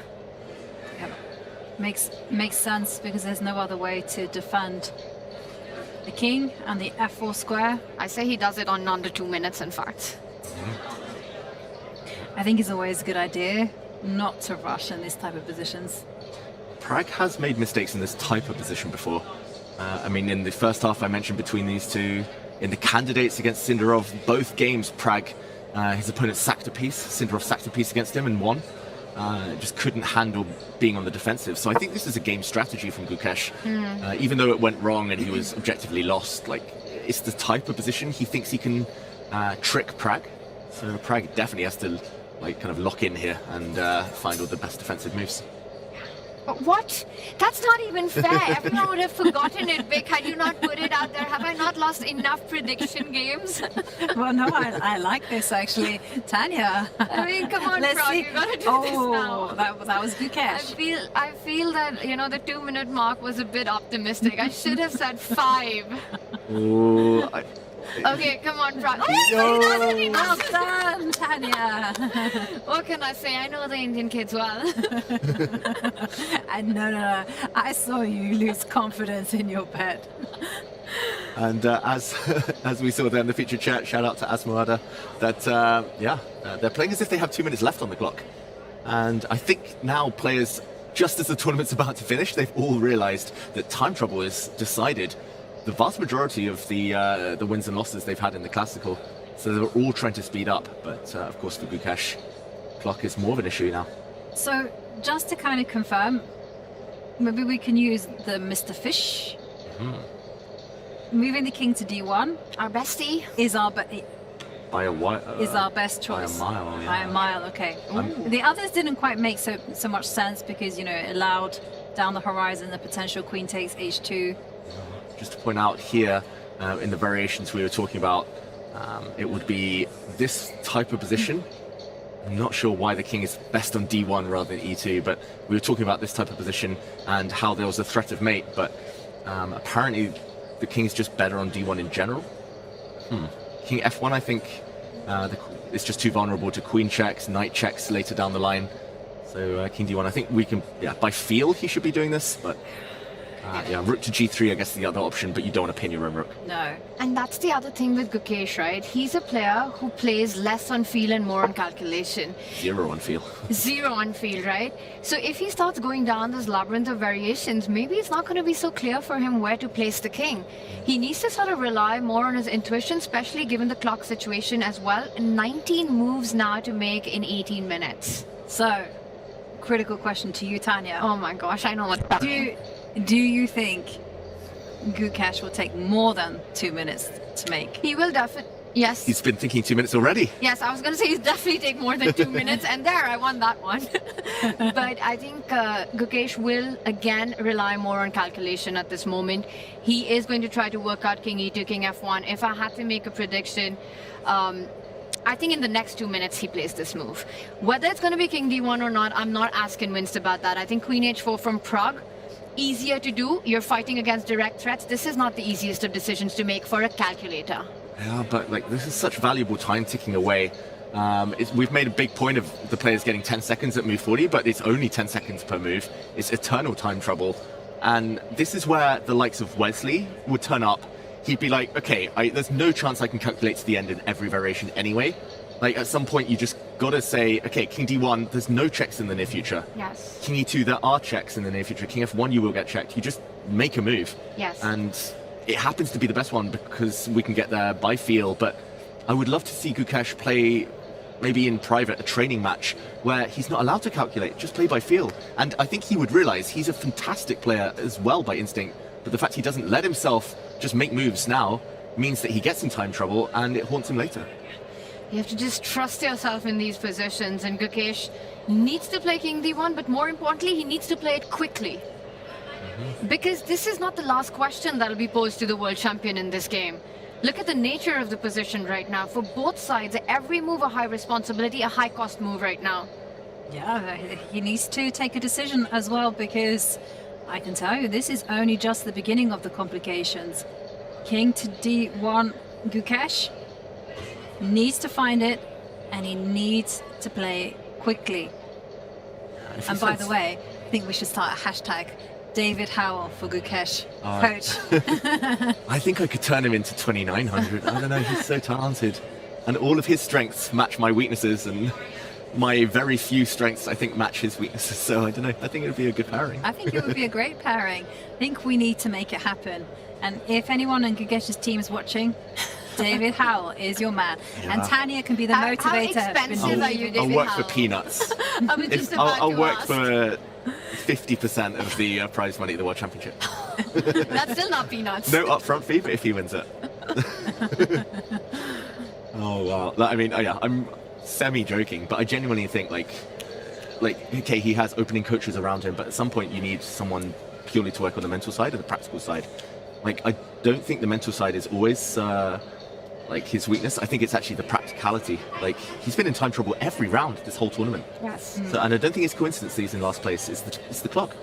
It's the clock, and the explanation for that has to be the confidence that one is feeling coming into a tournament like this, facing the elite competition that you are and the history that you have over the last 18 months, everything that's happened since winning the World Championship match. For this kind of a format, incredibly demanding on the players, right? You play a classical and then a deciding Armageddon. Self-belief and confidence has to be up there. Yeah. It's as much about the will as it's about the skill on the board. And for Gukesh, I think double guessing, recalculating, not relying on intuition, not relying on his gut feeling about positions, and taking too much time has been the reason why he struggled at this tournament.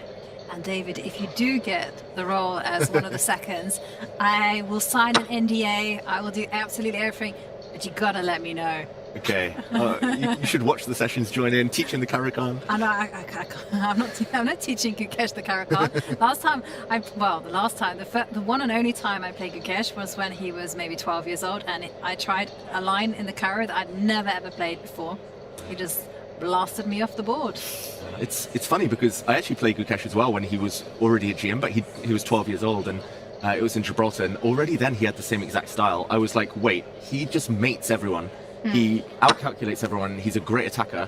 I made it so boring and like slow and positional, and he was overthinking things and made lots of positional mistakes, and time trouble was what decided it. So he hasn't changed those things. He's just, his strengths have got better, but the weaknesses are still there.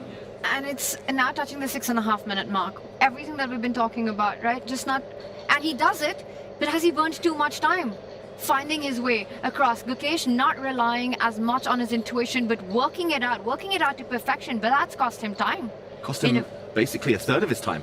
That's huge. 33% of his time on one move. That was obvious. Yeah. And yeah, we kind of got there by instinct as well. I mean, obviously the players have so much pressure on them. And now we're seeing that Pragg has to defend against Queen coming to a G7. That would be checkmate. So it's very natural for Pragg to slide the rook over to G8. Is this one going to be made very quickly, Tanya? You're putting me on a spot every moment. Yes, my answer is yes. I think he plays it process of elimination here. I'm not sure what are the other lines that Pragg could be looking at. I'm trying to work it out. Instead of moving the rook, I don't think you want to put your king on E7 with the white rook infiltrating, the G7 square being so tender. Either coming in with the queen or the rook looks incredibly scary. I feel rook G8 happens in the next, in fact, 58 seconds under the 2-minute timer. And Pragg will do it to put more pressure on Gukesh's clock as well. Come on, Pragg. I'll also point out that Pragg was the player to give Gukesh the first again instead. I mean, seriously, Vic, can we stop with this? But you won all the bets so far. You've got them to a T. You understand them. But I feel I'm playing a bit with fire here. 58 seconds was a bit too optimistic there. But he plays it fast enough. Maybe I'll go down. Okay, 30 seconds. Come on, Pragg. This is the rook G8. You gotta defend that rook, man. What are you thinking? I should mention, I just checked. Rook G8 is the only move not to lose on the spot. So this was a good bet, Tanya, but you're cutting it fine now. No, he's reaching for it. He doesn't. Oh, Tanya. Bravo. Oh, you should have bet on the next move as well. Gukesh played that instantly. He had to only move, of course, for Gukesh. His rook was hanging. He had no good checks. He's still a full rook down, but at least he can restore some material parity by taking back this rook. Yeah, there was absolutely no other option, right? You can't fall back with your knight in that position. There are checks on G7. We analyzed the king moving up, checks on G7. So Pragg, and he doesn't, it's really important. He understands that he's playing for the initiative here, but he's also playing against Gukesh's clock. So making those moves fast and quick. And I was about to say, Yovi, that Pragg was the player who gave Gukesh his first 20th birthday present. Gukesh finally got a classical win in that match. It could have gone either way, but in the end, Gukesh came on top. So a bit of a grudge match as well, this one for Pragg, at a very key stage in the tournament. Yeah, it's so crazy every time these two play each other. It's one of my favorite kind of head-to-head matches. I also love Gukesh against Arjun, because that's always decisive, it feels like. And okay, here we see from Shabla, there's no way Gukesh never uses intuition, right? It's just so hard to believe, as great as he is. I think never is an exaggeration. We use that for, we use the hyperbole for effect as commentators, but I think more often than not, he just calculates. It's his default setting. It's the way he feels comfortable and confident. And sometimes losing a bit of control actually takes the pressure off and would help him save time for the key critical moments. Exactly. I think you've hit the nail on the head. Just as weird as it sounds, intuitively, he's more inclined to calculate. He definitely uses it. He wouldn't be where he is if he didn't, by the way, getting ready. And you can see the sort of panic, the pressure that's coming in with the clock ticking. You know, again, hesitates a little bit, but realizes the importance of playing quickly. For Gukesh, he's just a player who relies heavily on calculation. And that's why speed chess has been something that's been of a big question for the world champion as well. Yes, undoubtedly, because when you calculate, it burns the time, it burns the energy as well, and it's very difficult just to keep things going and be consistent. What is this, David Bet? What did you say? He's going to move before he loses on time. That's my bet. I'm pretty confident I'm going to win it. I'm pretty sure that you're going to win that one. That was a very risk-free bet. But Okay, this so is not a good sign that he keeps pulling his hand back. It gives away that you're not feeling good about your position. He does take that rook. And the knight's about to be picked up. And now the question, you're down a piece if you're Gukesh. You have to continue to be on the offensive. But you're running out of ammunition after bishop takes knight. Oh. Only 2 bishops and the queen left. The black king, if it ever gets shelter or if the queens ever come off, unless he's won back the piece that he's going to be down, it means Gukesh is going down to defeat as well. But bishop takes knight, I think we'll see from Prague in the next 37 minutes or so. I have a bone to pick with Vic right now. I love how my timer is like point on the spot with 36 seconds and 1 minute to Tanya. And when it comes to David's prediction, it's like, yeah, he'll make it before he flags. yeah, but I feel like you did set yourself up, Tanya. You did say, I bet you he will make a move on within my side in this one. Yes. Guys, you can all borrow my time machine. It's fine. It's fine. Yes, absolutely. I never set myself up for this one. Oh, 3. Okay, come on, 2, 1. In only the most complicated position, yes, I bet 10 seconds for Prague. But what was the hesitation? But okay, well, really complicated position we have on our screens. It's been a real slugfest between Gukesh and Prague. But we have a fight all round. We're going to go on a short break, just so that everyone can just stock up on your drinks, stock up on your food, and just get ready because there is going to be time travel ahead. See you in a few.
We are back with Norway Chess. It's the penultimate round. We already have big news of the day. We have a winner. Norway Chess women's winner is Bibisar Salvaeva, but in Norway Chess itself, there is a complete mess.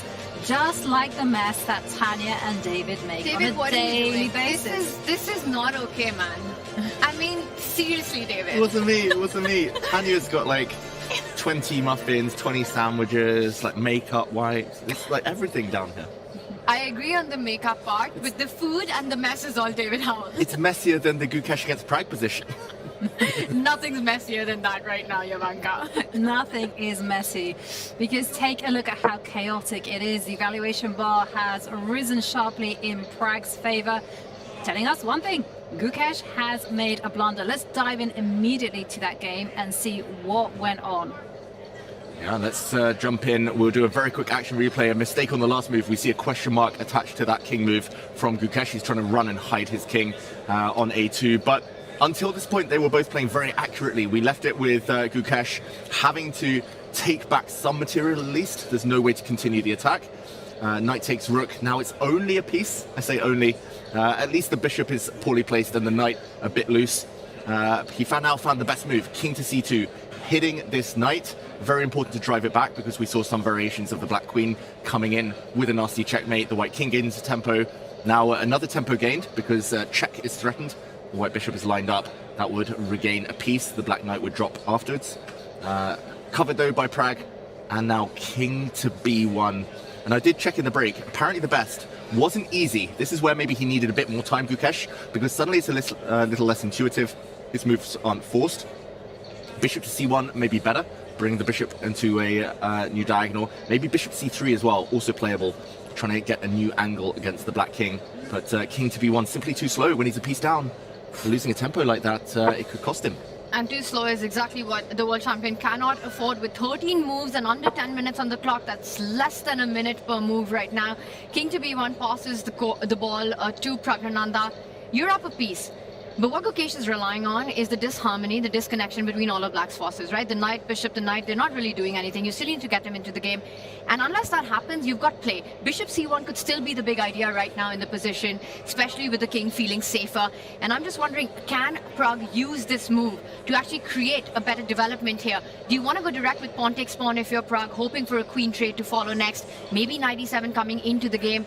I'm also eyeing ideas like pawn takes pawn, queen takes pawn, knight e7, knight f6. Yeah, this is exactly what Prag will be looking at. Just consolidating his position, just needs to do the repair work with the pieces and get them all working. Because once you can start utilizing that extra piece in the defense, then that's it. Gukesh is busted. Yeah, just to point out, I think pawn takes pawn might be quite nice. Firstly, the other black knight can start rejoining the action. Secondly, the bishop might later be able to get out via this diagonal.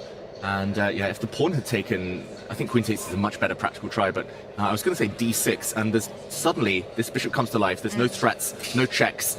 If the black knight can come around to c5, then, i.e. my words from earlier, all of black's pieces are actually in good posts, and there's no way you can land a check against the black king, therefore you're just a full piece down.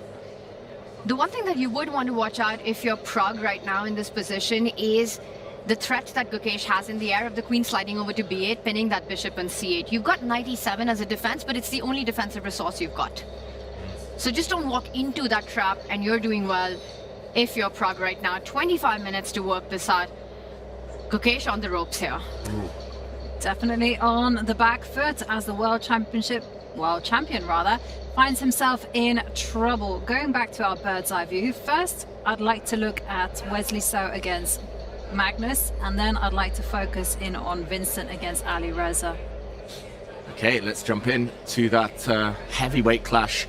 Our leader, Wesley So, trying to keep things so solid here, and the position hasn't really changed much over the last few moves. It looks like Wesley's built what he hopes is a fortress. Black's got nice centralization with these pieces. B4 slightly tender, but there will be tricks to keep that pawn alive. White has for the last few moves played king d2, king e3, king d2, king e3, and he might just put the king on c3 if he needs to, if the black knight ever goes back to try and attack this pawn. It looks like he's covered everything, and Magnus, you can see on the body language, doesn't really believe in his winning chances. Yeah, Magnus might not believe in fortresses either, but this one it's hard to imagine that he'll be able to break through right now. Even though he's got the more active of the pieces here, the rook and the knight center of the board, but where is the progress if you're Magnus Carlsen here? No big weaknesses to really target. The knight on c4 doing a fabulous job. I think Armageddon incoming. It's not too soon to call that one out. Yeah. Okay, whilst this one is heading to a draw, if we could just quickly go back to the bird's eye view. I just wanted to point out that it's also looking like a draw between Divya Deshmukh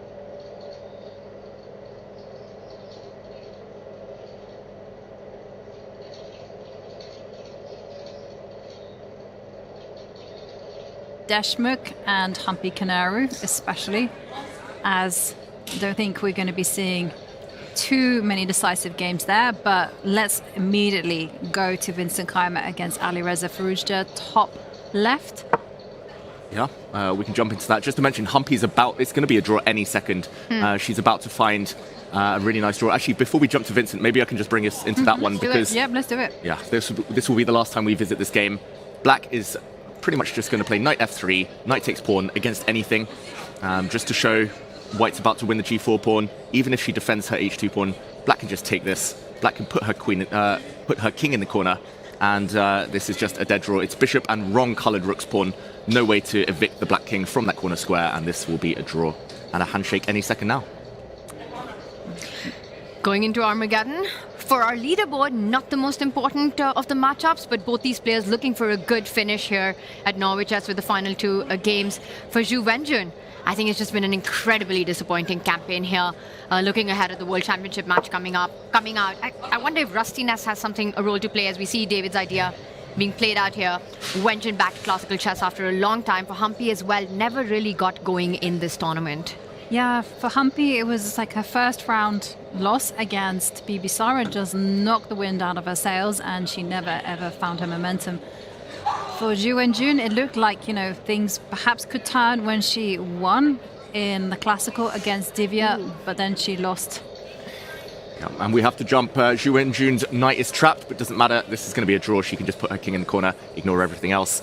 Let's jump over because you've seen action elsewhere, Tanya. Action's all over the place, and I just want to point out that on our Divya board, we will jump to that, but later it's not over. It's far from over. Bottom left there is an imbalance in the piece dynamics, but look at that top right there. Praggnanandhaa has gone for pawn takes pawn at the center of the board. Looking at how this is being played out, notice top center, Wesley, Carlsen most likely heading into a draw. That means an Armageddon. For Wesley, the gap really narrows if Pragg gets this 3-point win.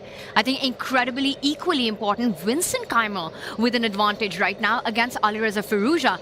We might see a leapfrogging here where Praggnanandhaa is the hottest on chase going into that final round. Wow, if Pragg wins in the classical, if Wesley loses the Armageddon to Magnus, they'll be locked on the same points heading into tomorrow's grand finale. That'll be quite the climax to the tournament. And yeah, in the meantime, we have been promising Vincent Keimer Alireza Firouzja for a while. We did see an exchange of pawns between Gukesh and Pragg.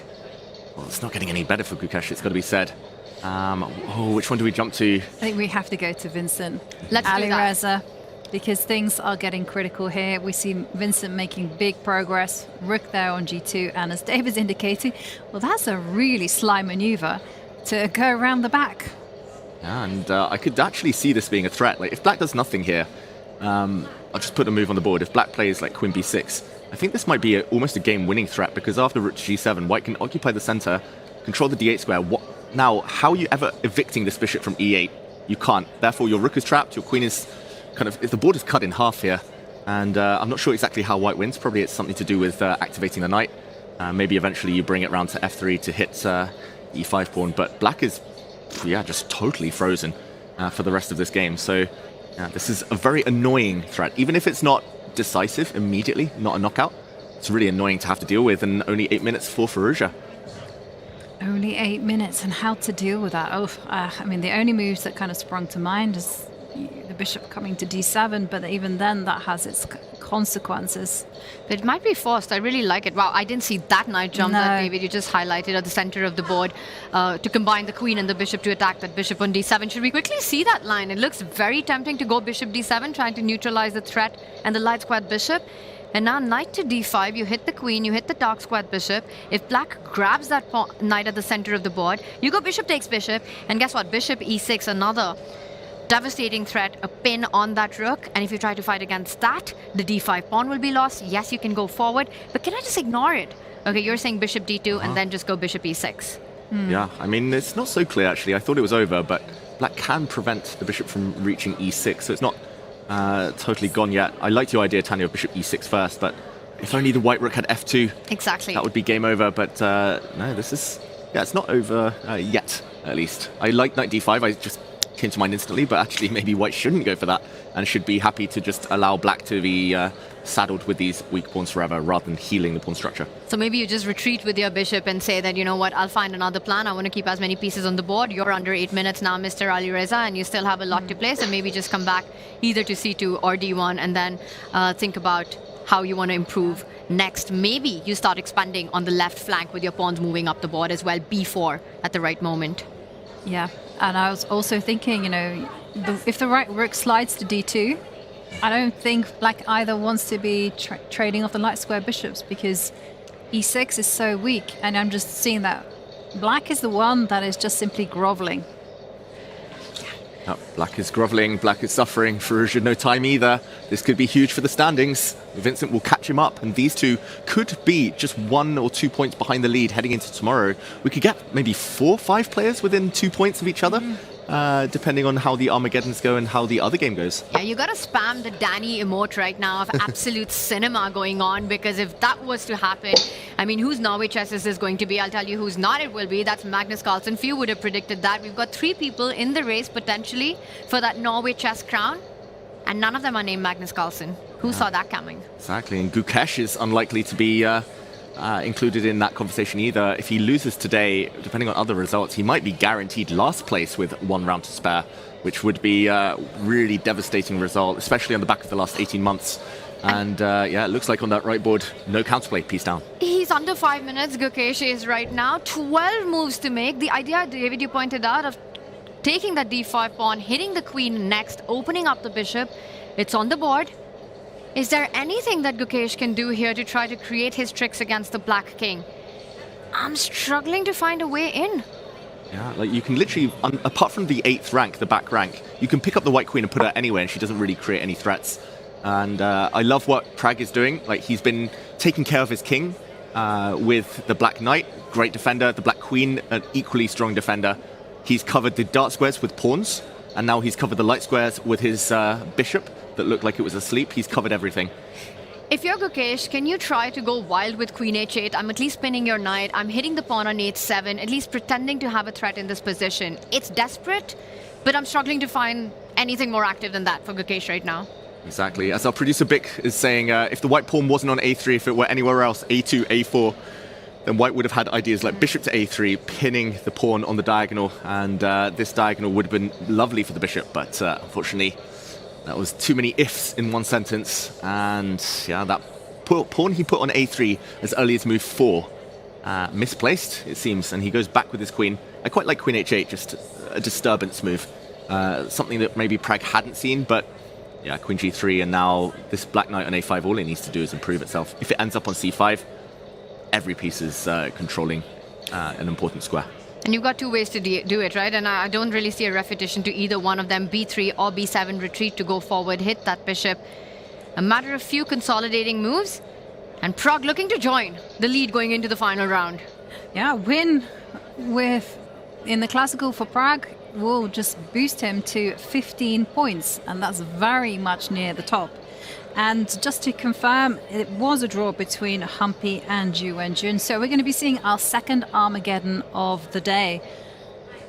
If we go back to the bird's eye view, I just also want to point out that the evaluation bar is all the way in favor of Zhu Jiner, as she is winning against Divya Deshmukh. So looking like Zhu Jiner is going to be netting 3 points. And for Wesley and Magnus, still very much balanced. Divya had to keep the queens on the board. She had to combine the ideas of the queen and the knight for compensation against that exchange. This is an endgame where black's rook will chase down all of Divya's pawns. For Zhu Jiner, the plan is clear. Get your king, take that knight out, attack b3, win that. White's king stuck to the square because f2 is tender as well. There'll be no coordination between the white knight and the king. I think Zhu Jiner gets the job done in this one. Yeah, Divya walked into that queen trade, I think, mainly by accident. She felt she had to, but she just had no time. This is the position we won't linger too long, but 40 seconds. That's all that needs to be said. And just to show, the queen exchange happened just a few moves ago. It was around here, and she was facing the threat of checkmate. I just wanted to show this because it is a brilliant move. She had to play this now, but queen to g8 check. And queen sacrifice, unfortunately, it wasn't saving her. She was able to land a fork, but yeah, when the dust settled, queen trade only helped black, and the a2 pawn falling didn't help this double attack. And yeah, if we catch up with the live position, I think all that Zhu Jiner needs to do, there we go, she's moved her king on over, and it's all because the existence of the c5 pawn. f4, desperate attempt to free the white king to hit the rook, but just too slow. Black's going to start picking off pawns on the other side soon. Yeah, you could do that. You could kick the knight away first. This is a Zhuzhina game. This is definitely a Zhuzhina game, and I got to direct us immediately to Vincent against Ali Reza, because Ali Reza has gotten creative and he just played rook f4, sacrificing the rook for a bishop, and this is his plan. He's gonna get active, try to imbalance the position in a manner that maybe white will not be able to take control. The clock rearing its ugly head again. Ali Reza down to 3 minutes. The storyline of this tournament is the players just not able to handle the time. I'm one to speak, I'm a big time trouble addict, but I think just taking away the extra 30 minutes at move 40 has thrown everyone off balance. Just a quick recap. In this position, white's in full control, about to infiltrate with moves like bishop to d7. So Ali Reza felt this was the last moment. I think a good practical decision. Like, he's worse anyway, we see the bar. Like, yes, he's still a lot worse after rook f4, but the question mark, I think we throw this one away. It's a good practical try. If he gets a couple more moves, knight takes pawn and f3 check, suddenly the white king isn't so safe. Suddenly real counterplay and still no infiltration for the white rook. White's the exchange up, but that rook, as long as it can't get in, the material, not the most important thing yet. I completely agree. I think the evaluation bar is quite deceptive in this one right now. From a practical perspective, there are questions to be answered. The g5 pawn is about to fall regardless of what you do. The e pawn about to move forward to improve the position of the bishop. Bishop from b7 lining up against the e4 pawn, the other way to get it into the attack. Knight g5, queen h6, looking at that h3 square to screw up the white king side even tighter in those positions right now. I would almost say that I don't understand the evaluation bar right now. Like, such a big advantage, unless it's a concrete line. I think it's a great sacrifice by Ali Reza. This is where, like, 20 years ago, before, or maybe 30 years ago, before computers became really, really good, we would have been like, yeah, this is double exclam, brilliant move, and momentum turner. That's the main thing, momentum breaker. You're worse, you're suffering, you're passive. You sack something, he's barely sacked anything. It's just a bishop for rook. He's suddenly got better pawn structure. And this could definitely turn. Yeah. It's the kind of sacrifice, you know, you're thinking about the romantic era of chess with Mikhail Tal currently celebrating in his grave right now. Just happy to see this being played out on the board. But then the evaluation bar just takes the fun out of the position. But what is white's response? How does Kaima keep the king side defended? And this was my question to you, because the g5 pawn is dropping off. I don't think you can be defending that one. So I have like two instincts here. Bishop to d7. I don't know why I want that, but I do. Get a rook into d7 and... Makes a lot of sense. e6 is weak as well after that. Yes. So that would be one instinct. Another instinct that I have, which doesn't quite make so much sense, is to go e5. I yes, just have some funny tactical ideas of posting up a knight on e4, but that's probably wishful thinking. I also break the rules as well, big time. Just want to point out, with this e5, yes, David, thank you. I was just going to say that as well. You make your king very exposed. Don't weaken the king on the diagonal. Well, I want to highlight that you have great instincts, Ivanka, because, I mean, bishop d7, I think, is the most human move. Just eliminating the black bishop pair before the black bishop gets to b7. But the top move by the computer is actually your plan. Just same idea, just different order. Starting with bishop c6, which I'm going to say is very difficult. It feels like a slow move, but it takes away the square from the black bishop, which is actually trapped now. And after knight takes g5, then e5. And you've stopped f3, you've covered that square, you've stopped the black bishop getting active. Wow. This would be genius from Vincent Kaima, but you struck the right idea, Ivanka, and that's how chess works, right? We're just fine-tuning, finding cool ideas and making it work. Yeah.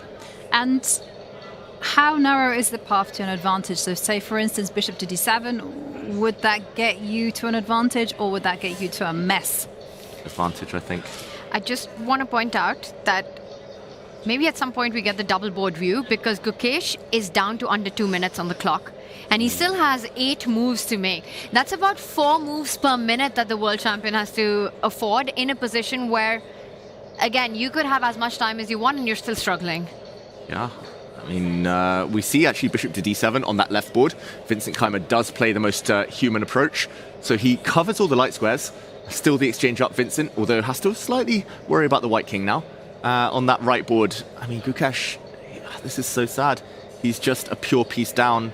His whole idea now on that right board is to try and trade off black's knight on b7 with his last move. And the white queen wants to swoop all the way to the top of the board with a check. But yeah, that's easy to stop, I think, for Prag. If you're Prague, can't you just actually force a queen trade off in this position? I'm going queen f5. If you hide your king on a2, my queen comes to c2. If you step up on the dark squares, I go queen f6. Isn't that just handshakes? Yeah, I think we should show that. Let's jump in because Vincent has found the best path against Alireza to stop counterplay, but this is where the most drama is happening. Under 2 minutes now for Gukesh, and Tanya's pointing out this move. This looks very natural, very strong. And, I mean, first thing we calculate, right, checks? Any dark square, b2, a1, as you said, just queens off, and this is resignable now. d5 drops, extra knight. I think this pin is only temporarily uncomfortable. White can never profit from it. And yeah, the other way, the only way to save the, or keep the queens on, this is over. Another pawn bites the dust. Yeah, queen takes pawn. I was thinking of queen c2, but you still have bishop b2 in that position and the game goes on. But queen takes pawn looks very, very strong there. And I don't even think Prague needs to be super precise because queen f5, queen g6 check, both would probably potentially lead to the same position, being forced to give c2 after king to a2. Yeah, exactly. With the winning advantage. I just saw a pawn. I wanted to grab a pawn, but exactly. There's plenty of ways for Prague to do this, so the path isn't that narrow even. And I was also going to point out that Black's knights, they might look clumsy, but the knight on b7 covers the all-important d8 square, and the knight on g8 covers f6, h6, e7, and those are critical squares. So, for instance, you can take the pawn on d5 once you get there with check, with the full knowledge that if a bishop blocks that check, it's fine. The queen can move somewhere else. She doesn't need to protect any squares. And just to show that, I actually missed bishop c4, so thank you for pointing out that everything is still covered. Not sure exactly where to go, but should be still. But there's no stress. That's the thing. The knights are doing all the fantastic job. But because you said the knights are doing such a fantastic job, I wonder if Prague isn't rushing with this decision because there's the temptation to go pawn hunting immediately from the starting position, the live board that we have right now. And I wonder if queen takes pawn still keeps everything intact because I'm not seeing any big check for white in this position. This looks like a mating attack for black suddenly, with the white king such a big target on the light squares. Yeah, Prague can win, I think, in any way possible now. Like, he can also just put his queen on a dark square. He does give the check first, though. Very logical. Very precise. I also would just like to say, I don't think this is about Gukesh not getting flagged. I just don't think he reaches move 40 because he's about to lose before that. Now this is move 33. 7 more moves to make to get the 10-second increment. But yeah, the position is terminal. He does at least keep the game alive by keeping the queens on the board, so that's a first step. I think we've all been there, like lost positions. We just try not to give up hope, but keeping pieces on the board is the first step, and there we go. Set up with a check, and let's not forget, this was the scenario in that last encounter at Norway Chess, and Gukesh turned things around at the very end from a dead lost position. Snatched victory in that one. Bishop comes back. Prague confidently now getting ready to set up the check on c2. The black knight ready to jump into the game as well. Bishop e6, a massive threat. Yeah, and for Gukesh, he has barely any checks. He's going to resign. And there we have it. It's a result. The world champion loses. Prague, 3rd win in a row in classical. He's jumped right up in the standings now, in with a chance of winning Norway Chess tomorrow. Yeah, what a comeback and boss statement it has been by Prague Ronde over the last few days, suffering a setback with 2 back-to-back losses and responding in full boss mode, taking down the world champion today at a point when it matters the most. 1 round to go, Prague very much in the race. Completely in the race. I mean, Prague with that victory moves to 15 points. He's currently in the lead. If Alireza falls to Vincent, which let's go there and have a look. If he falls, Vincent is the one who will move to 13 points. You know, we might even see the situation that if Magnus manages to squeeze out a win against Wesley, Magnus will be in the mix as well. Now, we'd have 4 players within 2 points of each other heading into the last day. That would be an incredible showdown for the title. It does look on that right board like the status quo has been maintained. Wesley so against Magnus Carlsen. Still looks like a draw is the most likely result. Not much changing there. But Vincent with huge winning chances exchange up. Wow. And that's the big one for Alireza Firouzja, down by a point on the leaderboard currently before the Armageddon between Wesley and Magnus if it was to go there. Alireza in big trouble right now. He's down materially. I'm still not seeing the attack, the compensation, especially with the black queen boxed up on e8 right now. The black knight tied there to not allow the white queen from picking up one of the 2 pawns. The rook, do you simply slide back or do you stay active on the 7th rank? Is the question for Kaima. Big question. I think ideally he wants to stay on the 7th rank, just more active, and also tying down the black queen to her bishop. But yeah, I'm a bit scared of getting trapped on the 7th. And also, if the black queen gets the d-file, oh, this could turn. Like, I think it's good for Vincent that he's up at 9 minutes. If it were a 3-minute versus 3-minute scramble, that's where Firouzja is quicker, sharper, tactically tricky. And yeah, we could see black suddenly take over. I can imagine a pawn on f3, and if the black queen gets anywhere in the white half of the board, mating attacks. But yeah, still needs a helping hand from Vincent. Yeah, and I was going to say, well, we have a result. A draw between Wesley So and Magnus Carlsen, so we'll be seeing Armageddon later on. This is such an important draw for Wesley in the standings because he's now guaranteed himself at least 15 points. Absolutely, and that's been class about Wesley, right? He's not always dramatic, he's not always flashy, but so unbreakable.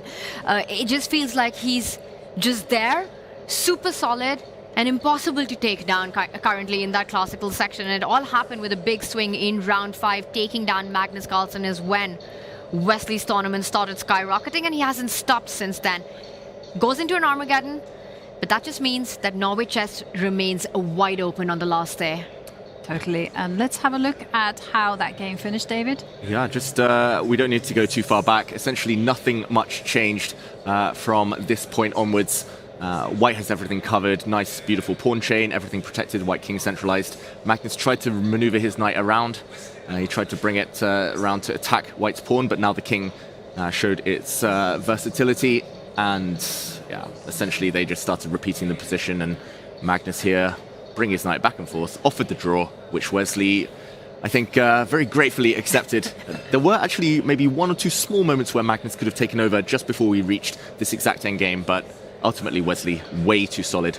And Armageddon between these two, that's going to be a lot of fun to watch. Yeah, and the big question, can Wesley pull off a Prague takedown Magnus twice in the same tournament? Well, Prague did it in Classical. Wesley, he'll be looking to do it in Armageddon. He's been super strong in Armageddon. Magnus, meanwhile, shaky the whole tournament. This might be the time he decides to strike at the king. Wesley mentioned it himself, Jovanka, when he joined us in the interview, that Magnus's form has been the biggest question. So maybe Wesley smells blood when the clocks go down. Yeah, for Wesley, and there's so much at stake here. You know, getting 1 point, getting 1.5 points could be the difference of being Norway chess winner. And also, I got big news for you, Tanya. It's very good news. Oh no, We've I'm done. taken down the mighty David Howell. I lost my time machine. I lost the keys to the TARDIS. I lost it. What went wrong? I'm gutted. It's between you and me now. But I think it's looking really good for you. Magnus Wesley will be our third Armageddon of the day, and this one, if I had to make a prediction with the extra exchange for Vincent, I say that he gets his second classical win of Norway chess right now, which would be an absolute disaster for Alireza Firouzja at this point. Yes, he'll still have his chances, because guess what? Alireza plays Wesley in that last round. His fate in his own hands, but he might be forced to go for a classical win in that case. I don't know what's more important here, Jovanka winning the prediction game, getting her first point, or the tournament being blown wide open here in this game. It's obviously Jovanka's first point. I mean, it's been ages since that happened. Jovanka had since last year. I feel good, but I haven't won it. I'm in with a chance. I've been in with a chance every single day. But we'll find out. I'm pretty excited, regardless of how this game... Will you do a little victory dance for us if you were to win the prediction game finally? I can do a little victory dance right now, but even though I haven't won. We should do a check, actually. Like, if you do win, like, was it the same exact round last year that you won as well? Because it was quite towards the end. Will it be 12 months to the day? It's been so long that Jovanka has no memory of it. Oh no, I remember. I remember that feeling of winning was very rare in the prediction game. But I don't know, I was so good at the prediction, and it always feels like a lottery. But this one, whoa, you know, interesting decisions have been made by Vincent, because when you mentioned, David, you know, about dropping the rook back, keeping control on the D-line, I was like, yeah, that's very much Vincent. But Vincent hasn't gone for that. Instead, he's kind of said, well, rook to B7 is going to be my move, and I'm not afraid of a queen taking control of the D-line. Yeah, I would have been a bit afraid of this. And the variation I was trying to work out was queen takes pawn, queen in check.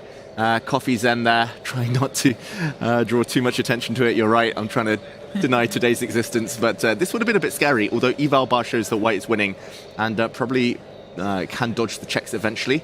I think it's just a couple of checks and they do dry up when the bishop suddenly is hit. So great calculation from Vincent Keimer. I also want to point out another defensive resource, which I think will be important in future lines as well. If black does take the d file immediately, you do have the queen retreat offering the trade here. You take it, endgame winning for white. You don't take it, it's the white queen infiltrating on the 7th rank on d7, just solving all problems. By the way, a decision by Alireza right now. He does, instead of putting the queen to d8, decided to put it back on f8 and has pushed the f pawn. The white knight, meanwhile, rerouting itself towards the center of the board via c3 to d1.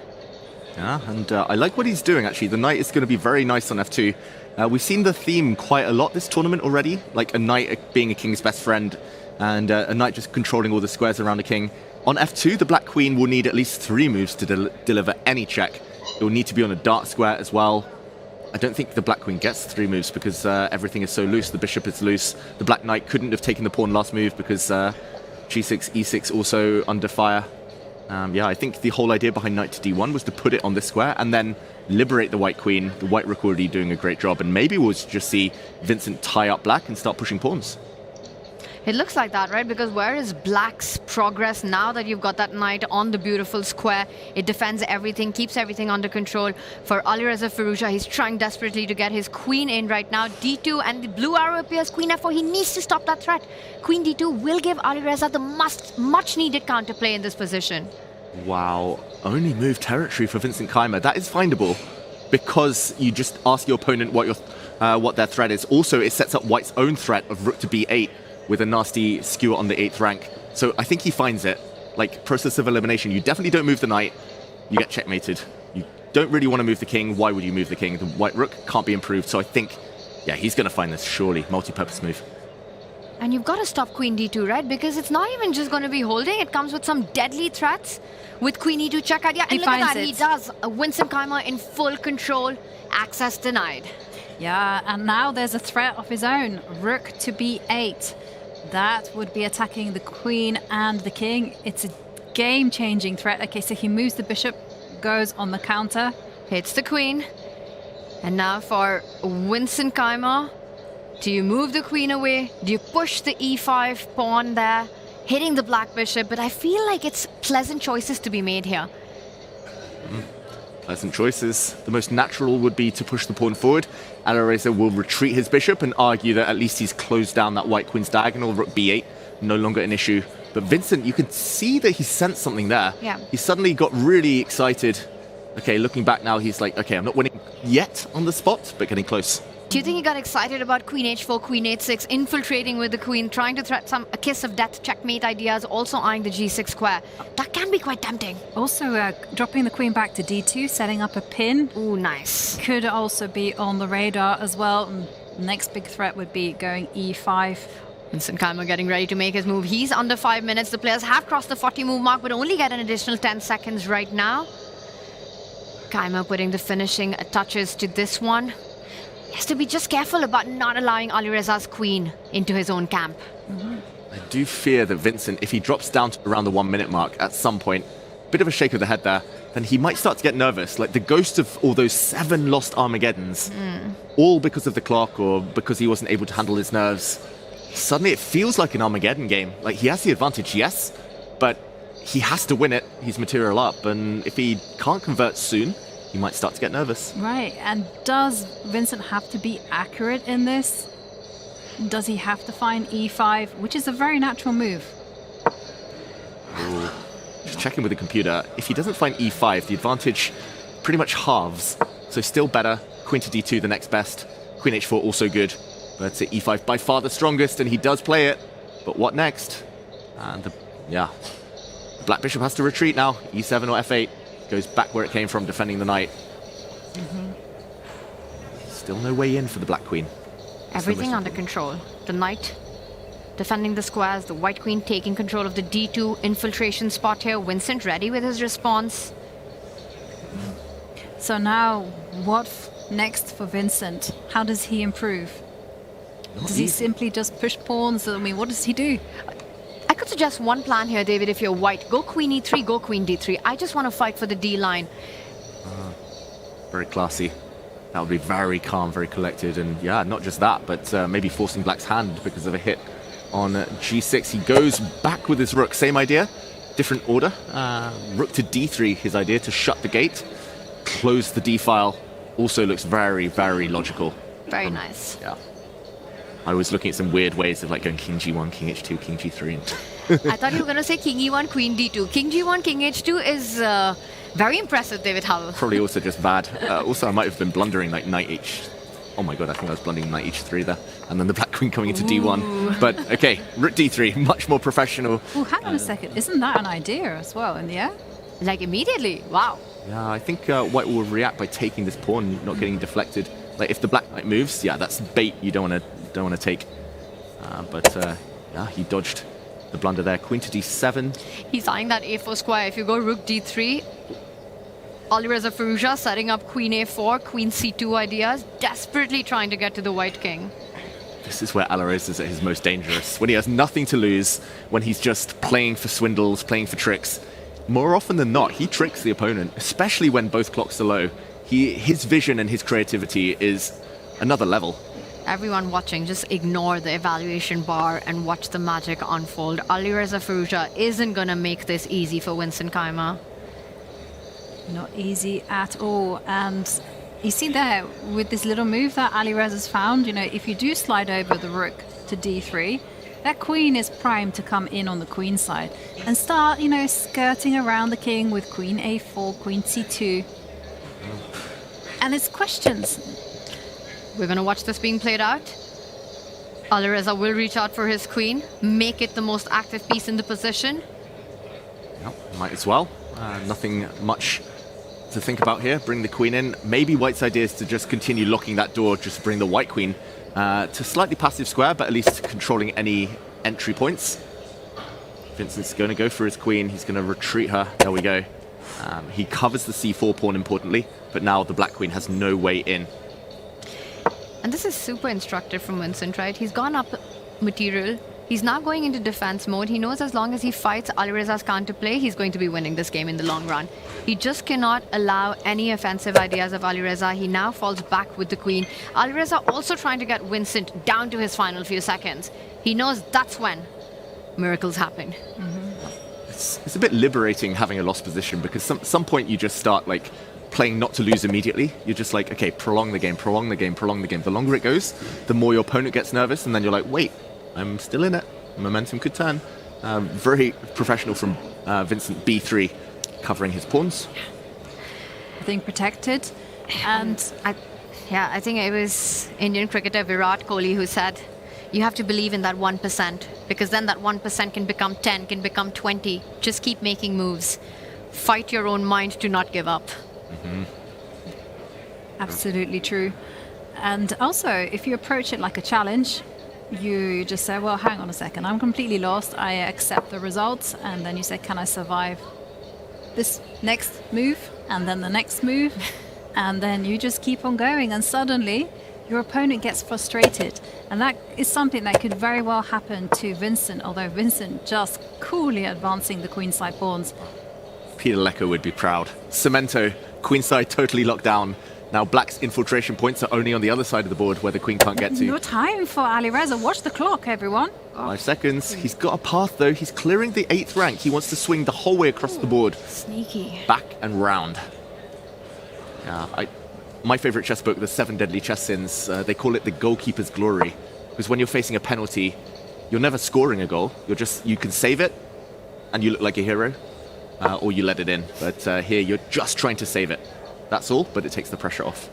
And once again, Vincent Keymer gets his queen active on f4, but no infiltration squares for that queen. Meanwhile, Alireza steps back, now eyeing the b4 square to come in from.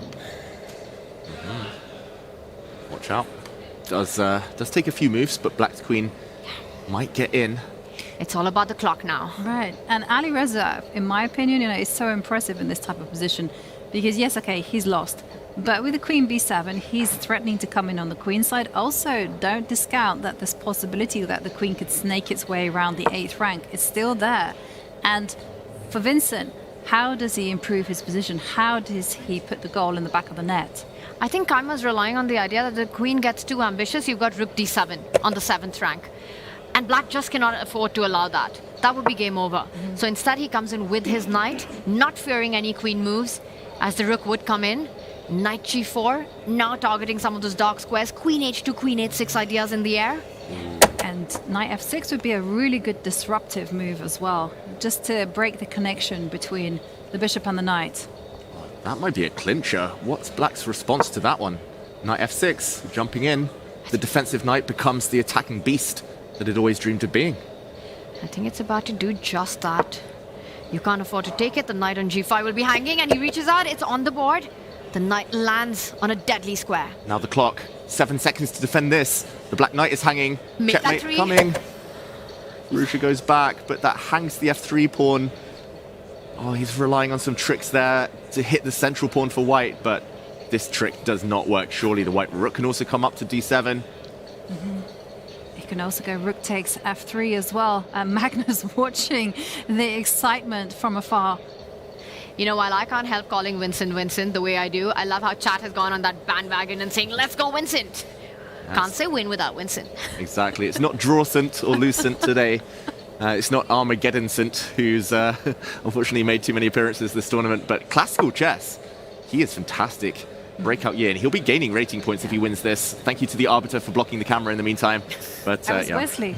Oh, it was Wesley. Yes. It was Wesley, not the arbiter. Not the arbiter. Don't apologize now, David. How? I'm so used to it being the arbiters, and wow, control from Vincent Kaima's King f2, saying to black that you are totally frozen. Yeah, Armageddon will come next, ladies and gentlemen. First, it's the grand finale of this game, g5.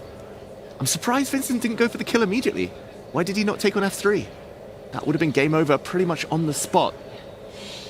Probably did not want to lose control of that e5 pawn, keeping everything under control, but something's got to give when you have to cash in. And right now, Vincent down to 15 seconds as well.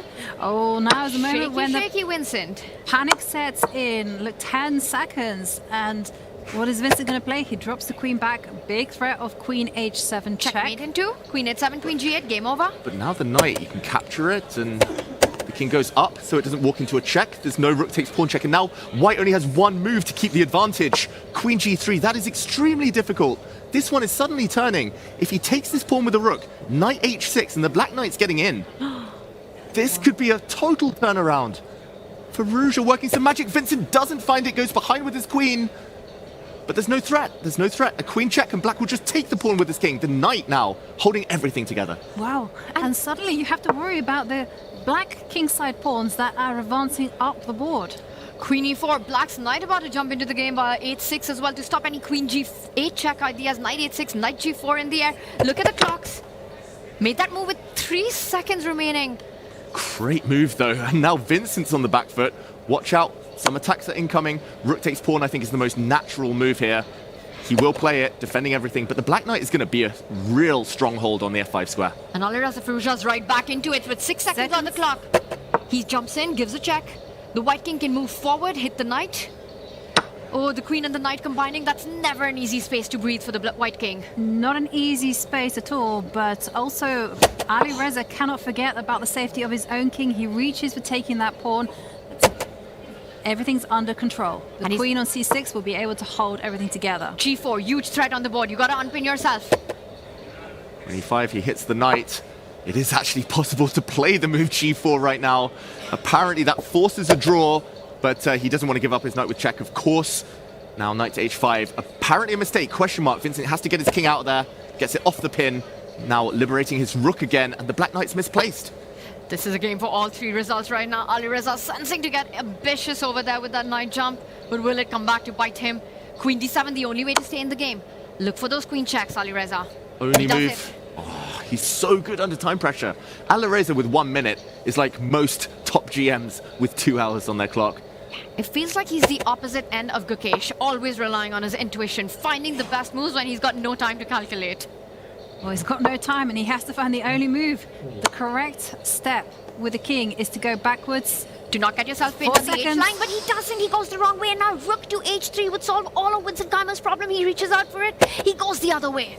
Yeah, very logical there. Vincent didn't want to allow any checks. He could have allowed checks and lived to tell the tale there, but the trouble continues. The downside now for White is that the Black Knight, you can pre-move it. It's coming to F4. No matter what White plays, the Black Knight is off the edge of the board. Back in the action. Game on. Yeah. We saw Magnus Carlsen there also enjoying the drama unfold in this position. Once again, the bar might be level, but the position is anything but equal. The knight jumps in, the rook needs to be defended. The G-pawn ready to go up the board as well. I think Alireza's got to be feeling right now that this could be my win. Yeah, I mean, Vincent, we've seen the Armageddon. The way he's handled the clock, when he gets nervous, when the time is down, he starts to make mistakes. Now going up with his rook, threatening a nasty check from behind that has to be guarded. Black should, for example, there we go, hit the rook, defend the check, and the queen's coming in. Finally, onto the other side of the board to give some big checks to the White King, and look at that, Vincent goes on to the defense. The Black Queen about to step up. Step up the game, Queen to C3 is the move. Wow, and you see the evaluation bar. Oh, it's inching in favor of Alireza. Alireza finds it, setting up a pin. He's a monster right now, an absolute beast is Alireza Firouzja, finding the best moves one after another. And look how he's coordinated the pieces. The knight on F4 protects everything. A check there. Vincent's just panicking. It's all gone wrong. Yeah. Alireza once more, he doesn't even go back to H6. He's not playing for repetition right now. He will jump into the lead. Unless Wesley, actually, he's definitely going to jump into the lead. If he wins this game, Alireza Firouzja, what a turnaround. The last two moves are the first time the whole game that Black has been better. And Vincent needs to bail out, find a way to gain control back. He's on the back foot now. Alireza Firouzja, intense shift of gears there. He's going for the win and he knows it. You just take all the pawns. Take the pawns. There's no checks on the Black King. The knight is way stronger than the rook right now. Just start capturing. All of them one by one. Pick up B3, pick up A4. And he's taking his time. He's just quickly calculating what move to play. Look, he's in killer mode. Oh. Queen takes B3, check. He almost felt like, why have I not taken this 20 seconds ago? Is what he said to himself. Picks that up. The White King feeling the pressure. Queen comes back to assist. Ooh, big mistake. Apparently forfeiting the center allows Black to switch focus to the other side of the board. The G-pawn's actually a winner. The G-pawn might be the clincher in this game, a future queen. White's piece is offside. Vincent's going to prioritize king safety, but it's not enough. The clock ticking. 2 seconds as he trades the queens. But he's got the same plan. He's going to go running with the G-pawn. Bit shocking decision for Alireza there. Vincent Keimer's king was under so much pressure. Yeah, he had the safer king. Why trade queens? Also, he could have given a check, driven the White King further away, and then traded queens. But this is an only move. He has to defend against the G-pawn advancing. If Vincent does not find rook to C3, he's going to be losing. Only move. He has to bring his rook up and swing it behind because there are actually a ton of forks. No matter where you go, you get forked unless you find rook C3, which he does. Vincent Keimer's still clinging on by his nails. Oh my goodness, the Black King now moves forward. If anyone's winning this, it is Alireza with that knight and the pawn on G2, but Vincent Keimer's surviving. Wow, look at the intrigue there in the playing hall, the intensity of it. Magnus, Wesley, all watching this. They don't even want to start their Armageddon. They just refuse to get on with it. All Not action until this here. one's over. Could this turn again, though? Like, White's rook, if it's able to get round and pick off some pawns. Black's so active for now, though. King E4, push that pawn to E5, start marching your king to the left side of the board, start picking up the pawns on C4 and A4, E5, King D3 is what Alireza Firouzja is setting up. Yeah. Push that pawn, King consolidate the knight, King King D3 coming in. King F2 absolutely necessary in order to allow the white rook to get active. There we go, it does get active. It's going round to pick off some pawns. And only moved yet again for White. And this one's difficult. Pushing the king, it's so natural to go with the rook. And big mistake though, now Black has a free hand to push forward with his other pawn. 2 passed pawns. It's too many. White rook will have no time to pick up the pawn on A5 as the pawns will start rolling down the board. Nothing to stop them. And he is so incredibly accurate, is Alireza Firouzja. Ever since he dropped down to 1 minute, Alireza's played almost a perfect game. Both defense, the switch up, the turnaround, and Vincent realizes too late that he's in big trouble. No way to stop the pawns now. And you can start giving some checks, but Alireza is also ready to pick up the pawns. And look at that, Alireza locked in, leaning in now. 5 seconds. He knows it. He knows that he's got the win in his hands. Vincent can't believe how quickly this has all turned. Stopping e3 right now, which was a big threat on the board. King can come back, the king can hide. Where is the winning plan though? If white continues checking from behind, it's still not easy. Alireza has to combine the C, E and the G pawns, all to move them forward, and the one lone rook will not be enough to safeguard all the queening squares. But Alireza is feeling the nerves, but he's got those extra seconds now to work this out. He does. The first step, he has to defend the e-pawn that is under attack. He's trying to calculate till checkmate, is what Firouzja is doing. Reaching for the king, he's going to move it closer to the pawn. Vincent ready with the check. Will the king go forward? Yeah. And just to confirm for everyone at home, here we see Magnus Carlsen watching the action. Technically, he should have started 4 or 5 minutes ago, his Armageddon, but he doesn't want that. He is just a pure fan right now, enjoying what we're seeing in front of us this game. And Wesley will not be complaining. This match so incredibly important for our standings right now, as Alireza in the last 2 moves has slightly improved the placement of his king. But how does he hide against the threats on the e-pawn and the black king? 5 seconds, and he has to take a decision. 3 Either seconds. repeat the position. Oh, will he take it to Armageddon because of the clock pressure? He's got to be careful not to repeat the position now. He blocks with his knight, but it's back to a draw. He gave up his most valuable pawn. He should have walked the king the other way, banked everything on the c-pawn. But now white is again within drawing territory. This is an absolute roller coaster that doesn't stop going up and down right now. And Vincent Keimer, more twists and turns ahead. And now only move again, he has to go for the e-pawn. This is so difficult. It'll be so natural to go for a check. Which way is he going? It's got to be the rook. Is he going right, left, e8, the only safe square? Wow, he has to overwork either the black king or the white or the black knight. He has to tie those pieces down to their pawns, but this is difficult. 53 seconds. He's built himself a time bank at least. Yeah. And it's so natural either to cut off the king from going for the a-pawn, to go rook to e8. It's very difficult. Will he find it? He's got 36 seconds. It's ticking down. He finds it. He does. That's difficult because it looks like black wants to push the pawn anyway. He's giving black an extra move, but essentially, after we see that pawn push forward, he's going to tie black down now. There we go. The king goes away. Only move territory again for Vincent Keimer. He has to give a check, and then the king can approach finally. Giving the check. Will you voluntarily give up your a-pawn? If you don't give a check, black's going c2 next move as well.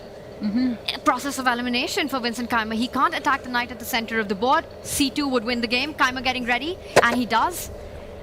Stays in the game. Yeah. He had to. He had to. Now the black knight either has to give up the e3 pawn by blocking, or the black king steps in front of its pawn or walks away from its pawn when the white king can start approaching. This is so close now to a draw, but will there be any more only move scenarios for Vincent Keimer here? That's the big question. Alireza just needs to test him, set one last trap. So much drama in this game. Unbelievable scenes here in the penultimate round of Norway Chess. Magnus and Wesley looking on. High stakes game right in front of them being played out right now. Wesley's begging Vincent to to hold this one for the standings. Here we go, the white king steps forward. Now the black knight is overworked. And this was the whole point of enticing the e-pawn to step forward. Now the king can get into the defense. Oh, and 3 seconds for Wesley E2. makes a move. E2. You've got to take that pawn. King takes pawn. Alireza really making this tricky. Why is Vincent thinking, take that pawn? Black's going to create an umbrella for his king. He's going to put the knight here on b4, then use his king to come in. So still looks scary, but just take it. You have to take it. Why not? It's just too strong, that pawn. There is another move. Apparently coming back with the rook was also fine, but this is the most natural. And now the rook lines up. The white king about to march over to the c-pawn. The rook ready to give itself up for the a-pawn if that is needed. Tying down the black king there. Can't step up with the king if you're Alireza Firouzja. And the white king ready to march closer towards the pawn. Vincent knows he's got the draw here. Alireza there with a shake of his hand and a shake of his head. Wow, this is still the classical game, everyone. This is not Armageddon yet. We'll see these two in action again, most likely. I think a draw is just a fair result here. Vincent winning for most of the game. The turnaround And it is a draw, ultimately. What a roller coaster. Both players with smiles on their faces after that titanic, epic battle. And there's got to be relief and joy for both of them for putting out this masterpiece of a game right now as we listen in. If you don't push it, you will just take the ball.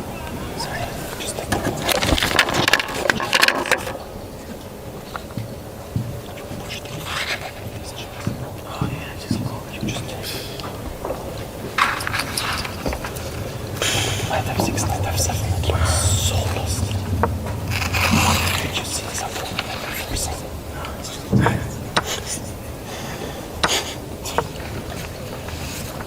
Line footing.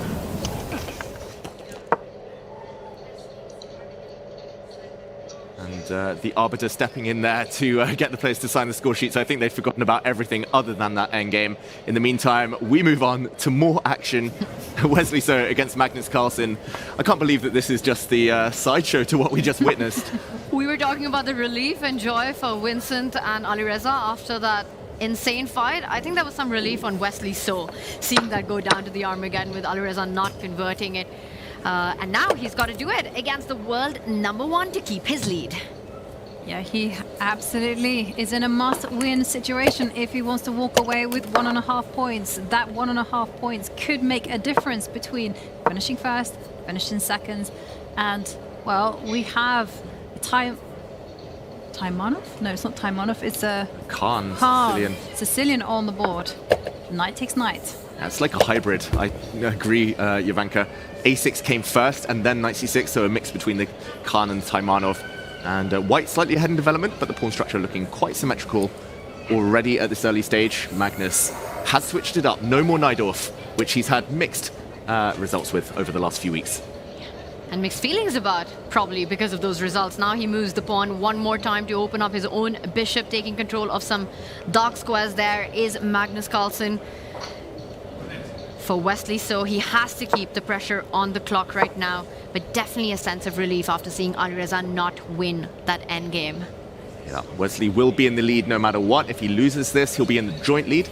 But yeah, if he wins this sole lead heading into the last round, half a point never felt so important, never tasted so sweet. Wesley here does have to create something though, and he has to do that quick. His knight hitting a pawn. Don't take this pawn. Big trap.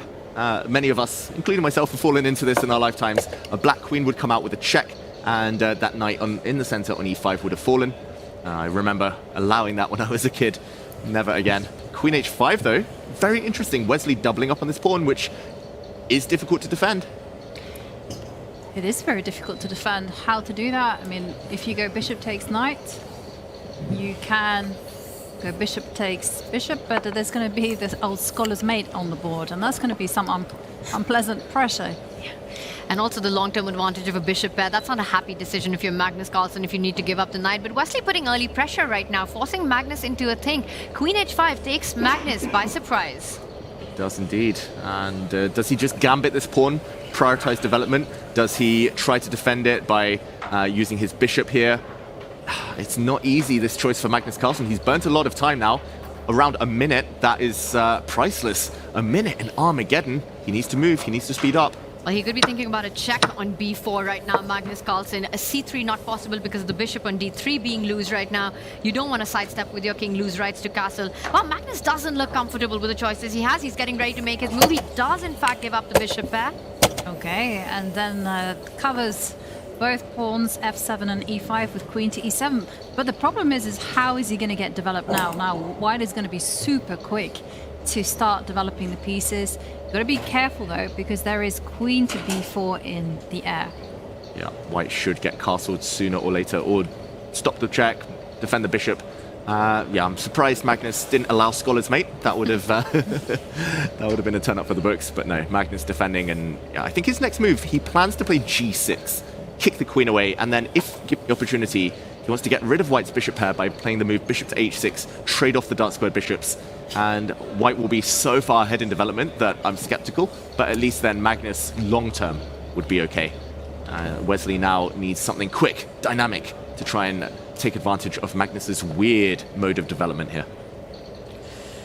Wesley is indeed the armor overlord. He's had so many of his wins there. The first half of the tournament, drawing the classical, raking up the points, taking it to Armageddon, and currently leading after a big swing in round 5 that saw the fortunes turn for Alireza and Wesley. Keeping the lead since then is Wesley, so fighting for it. He does go back with his queen, defends the bishop on c4 against the double attack ideas. Nice move, actually, because perhaps this is unexpected for Magnus. Maybe Magnus was planning for bishop d2. And in the Armageddon, with the time deficit, this is critical. g6. g6, he wants to trade off the dark square bishops with bishop h6, but more importantly, trivia question for everyone at home. How many water bottles are on the table right now? We don't see them in camera. Have you been keeping an eye on the game? We're testing you right now. Let us know your answers. Ooh, I love that chair. Is that Wesley's signature on that chair? Yes. Need to have those for a giveaway. Would love one of those.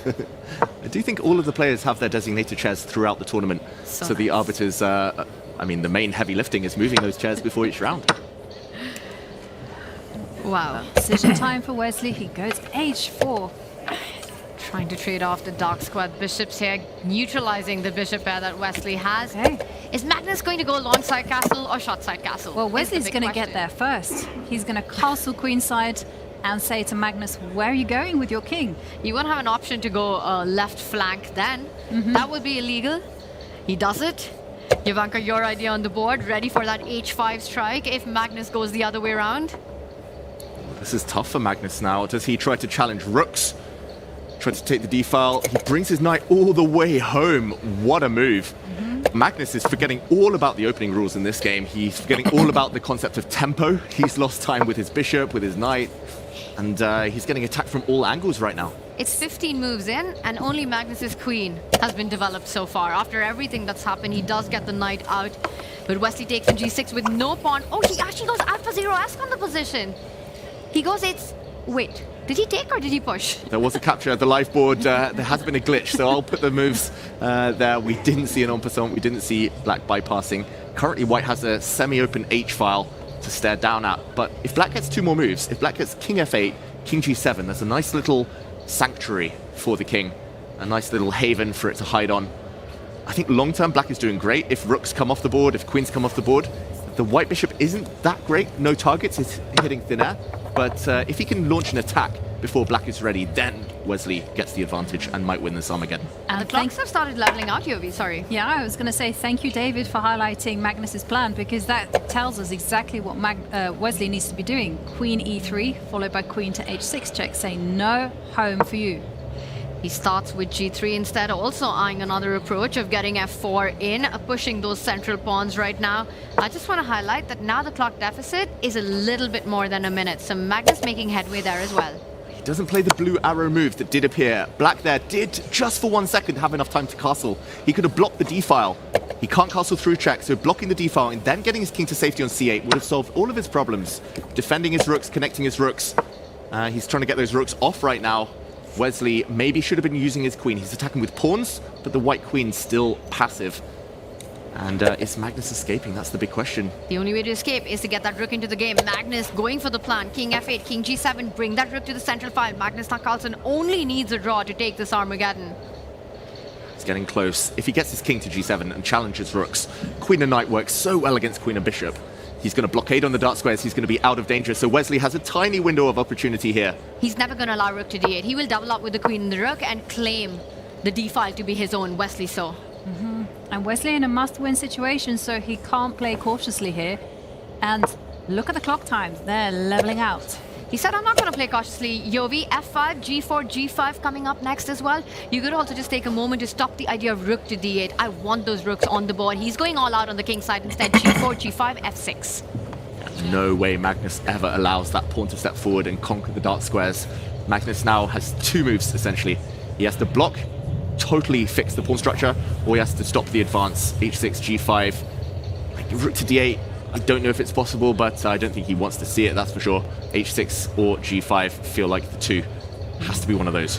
And I suspect that g5 will be the move that Magnus plays, because it will keep in the back of the pocket the idea of, in an endgame, going h5 Trading out outside pass pawn. Absolutely, and he might anyway be forced to play 8-6. He does start with 8-6, in fact, keeps that g-pawn tension alive, but giving Wesley some additional options now of grabbing that g6 pawn. I'm shocked. Like, g5 looked like such a good way to kind of bank it long term, fix the structure. Surely again, this opportunity, now it's available to Magnus. It's this or a rook trade. Rook trade, though, is possible. Wesley, just for everyone at home, should have been taking this pawn, according to the computer, to open up a new avenue for the white rook.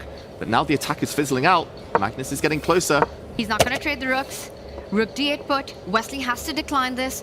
Hide away on that h line. Start targeting the 8-6 pawn if you're Wesley. So trading rooks will only solve Magnus Carlsen's problems here. Oh, and a big mistake from Magnus Carlsen. Look at that eval bar.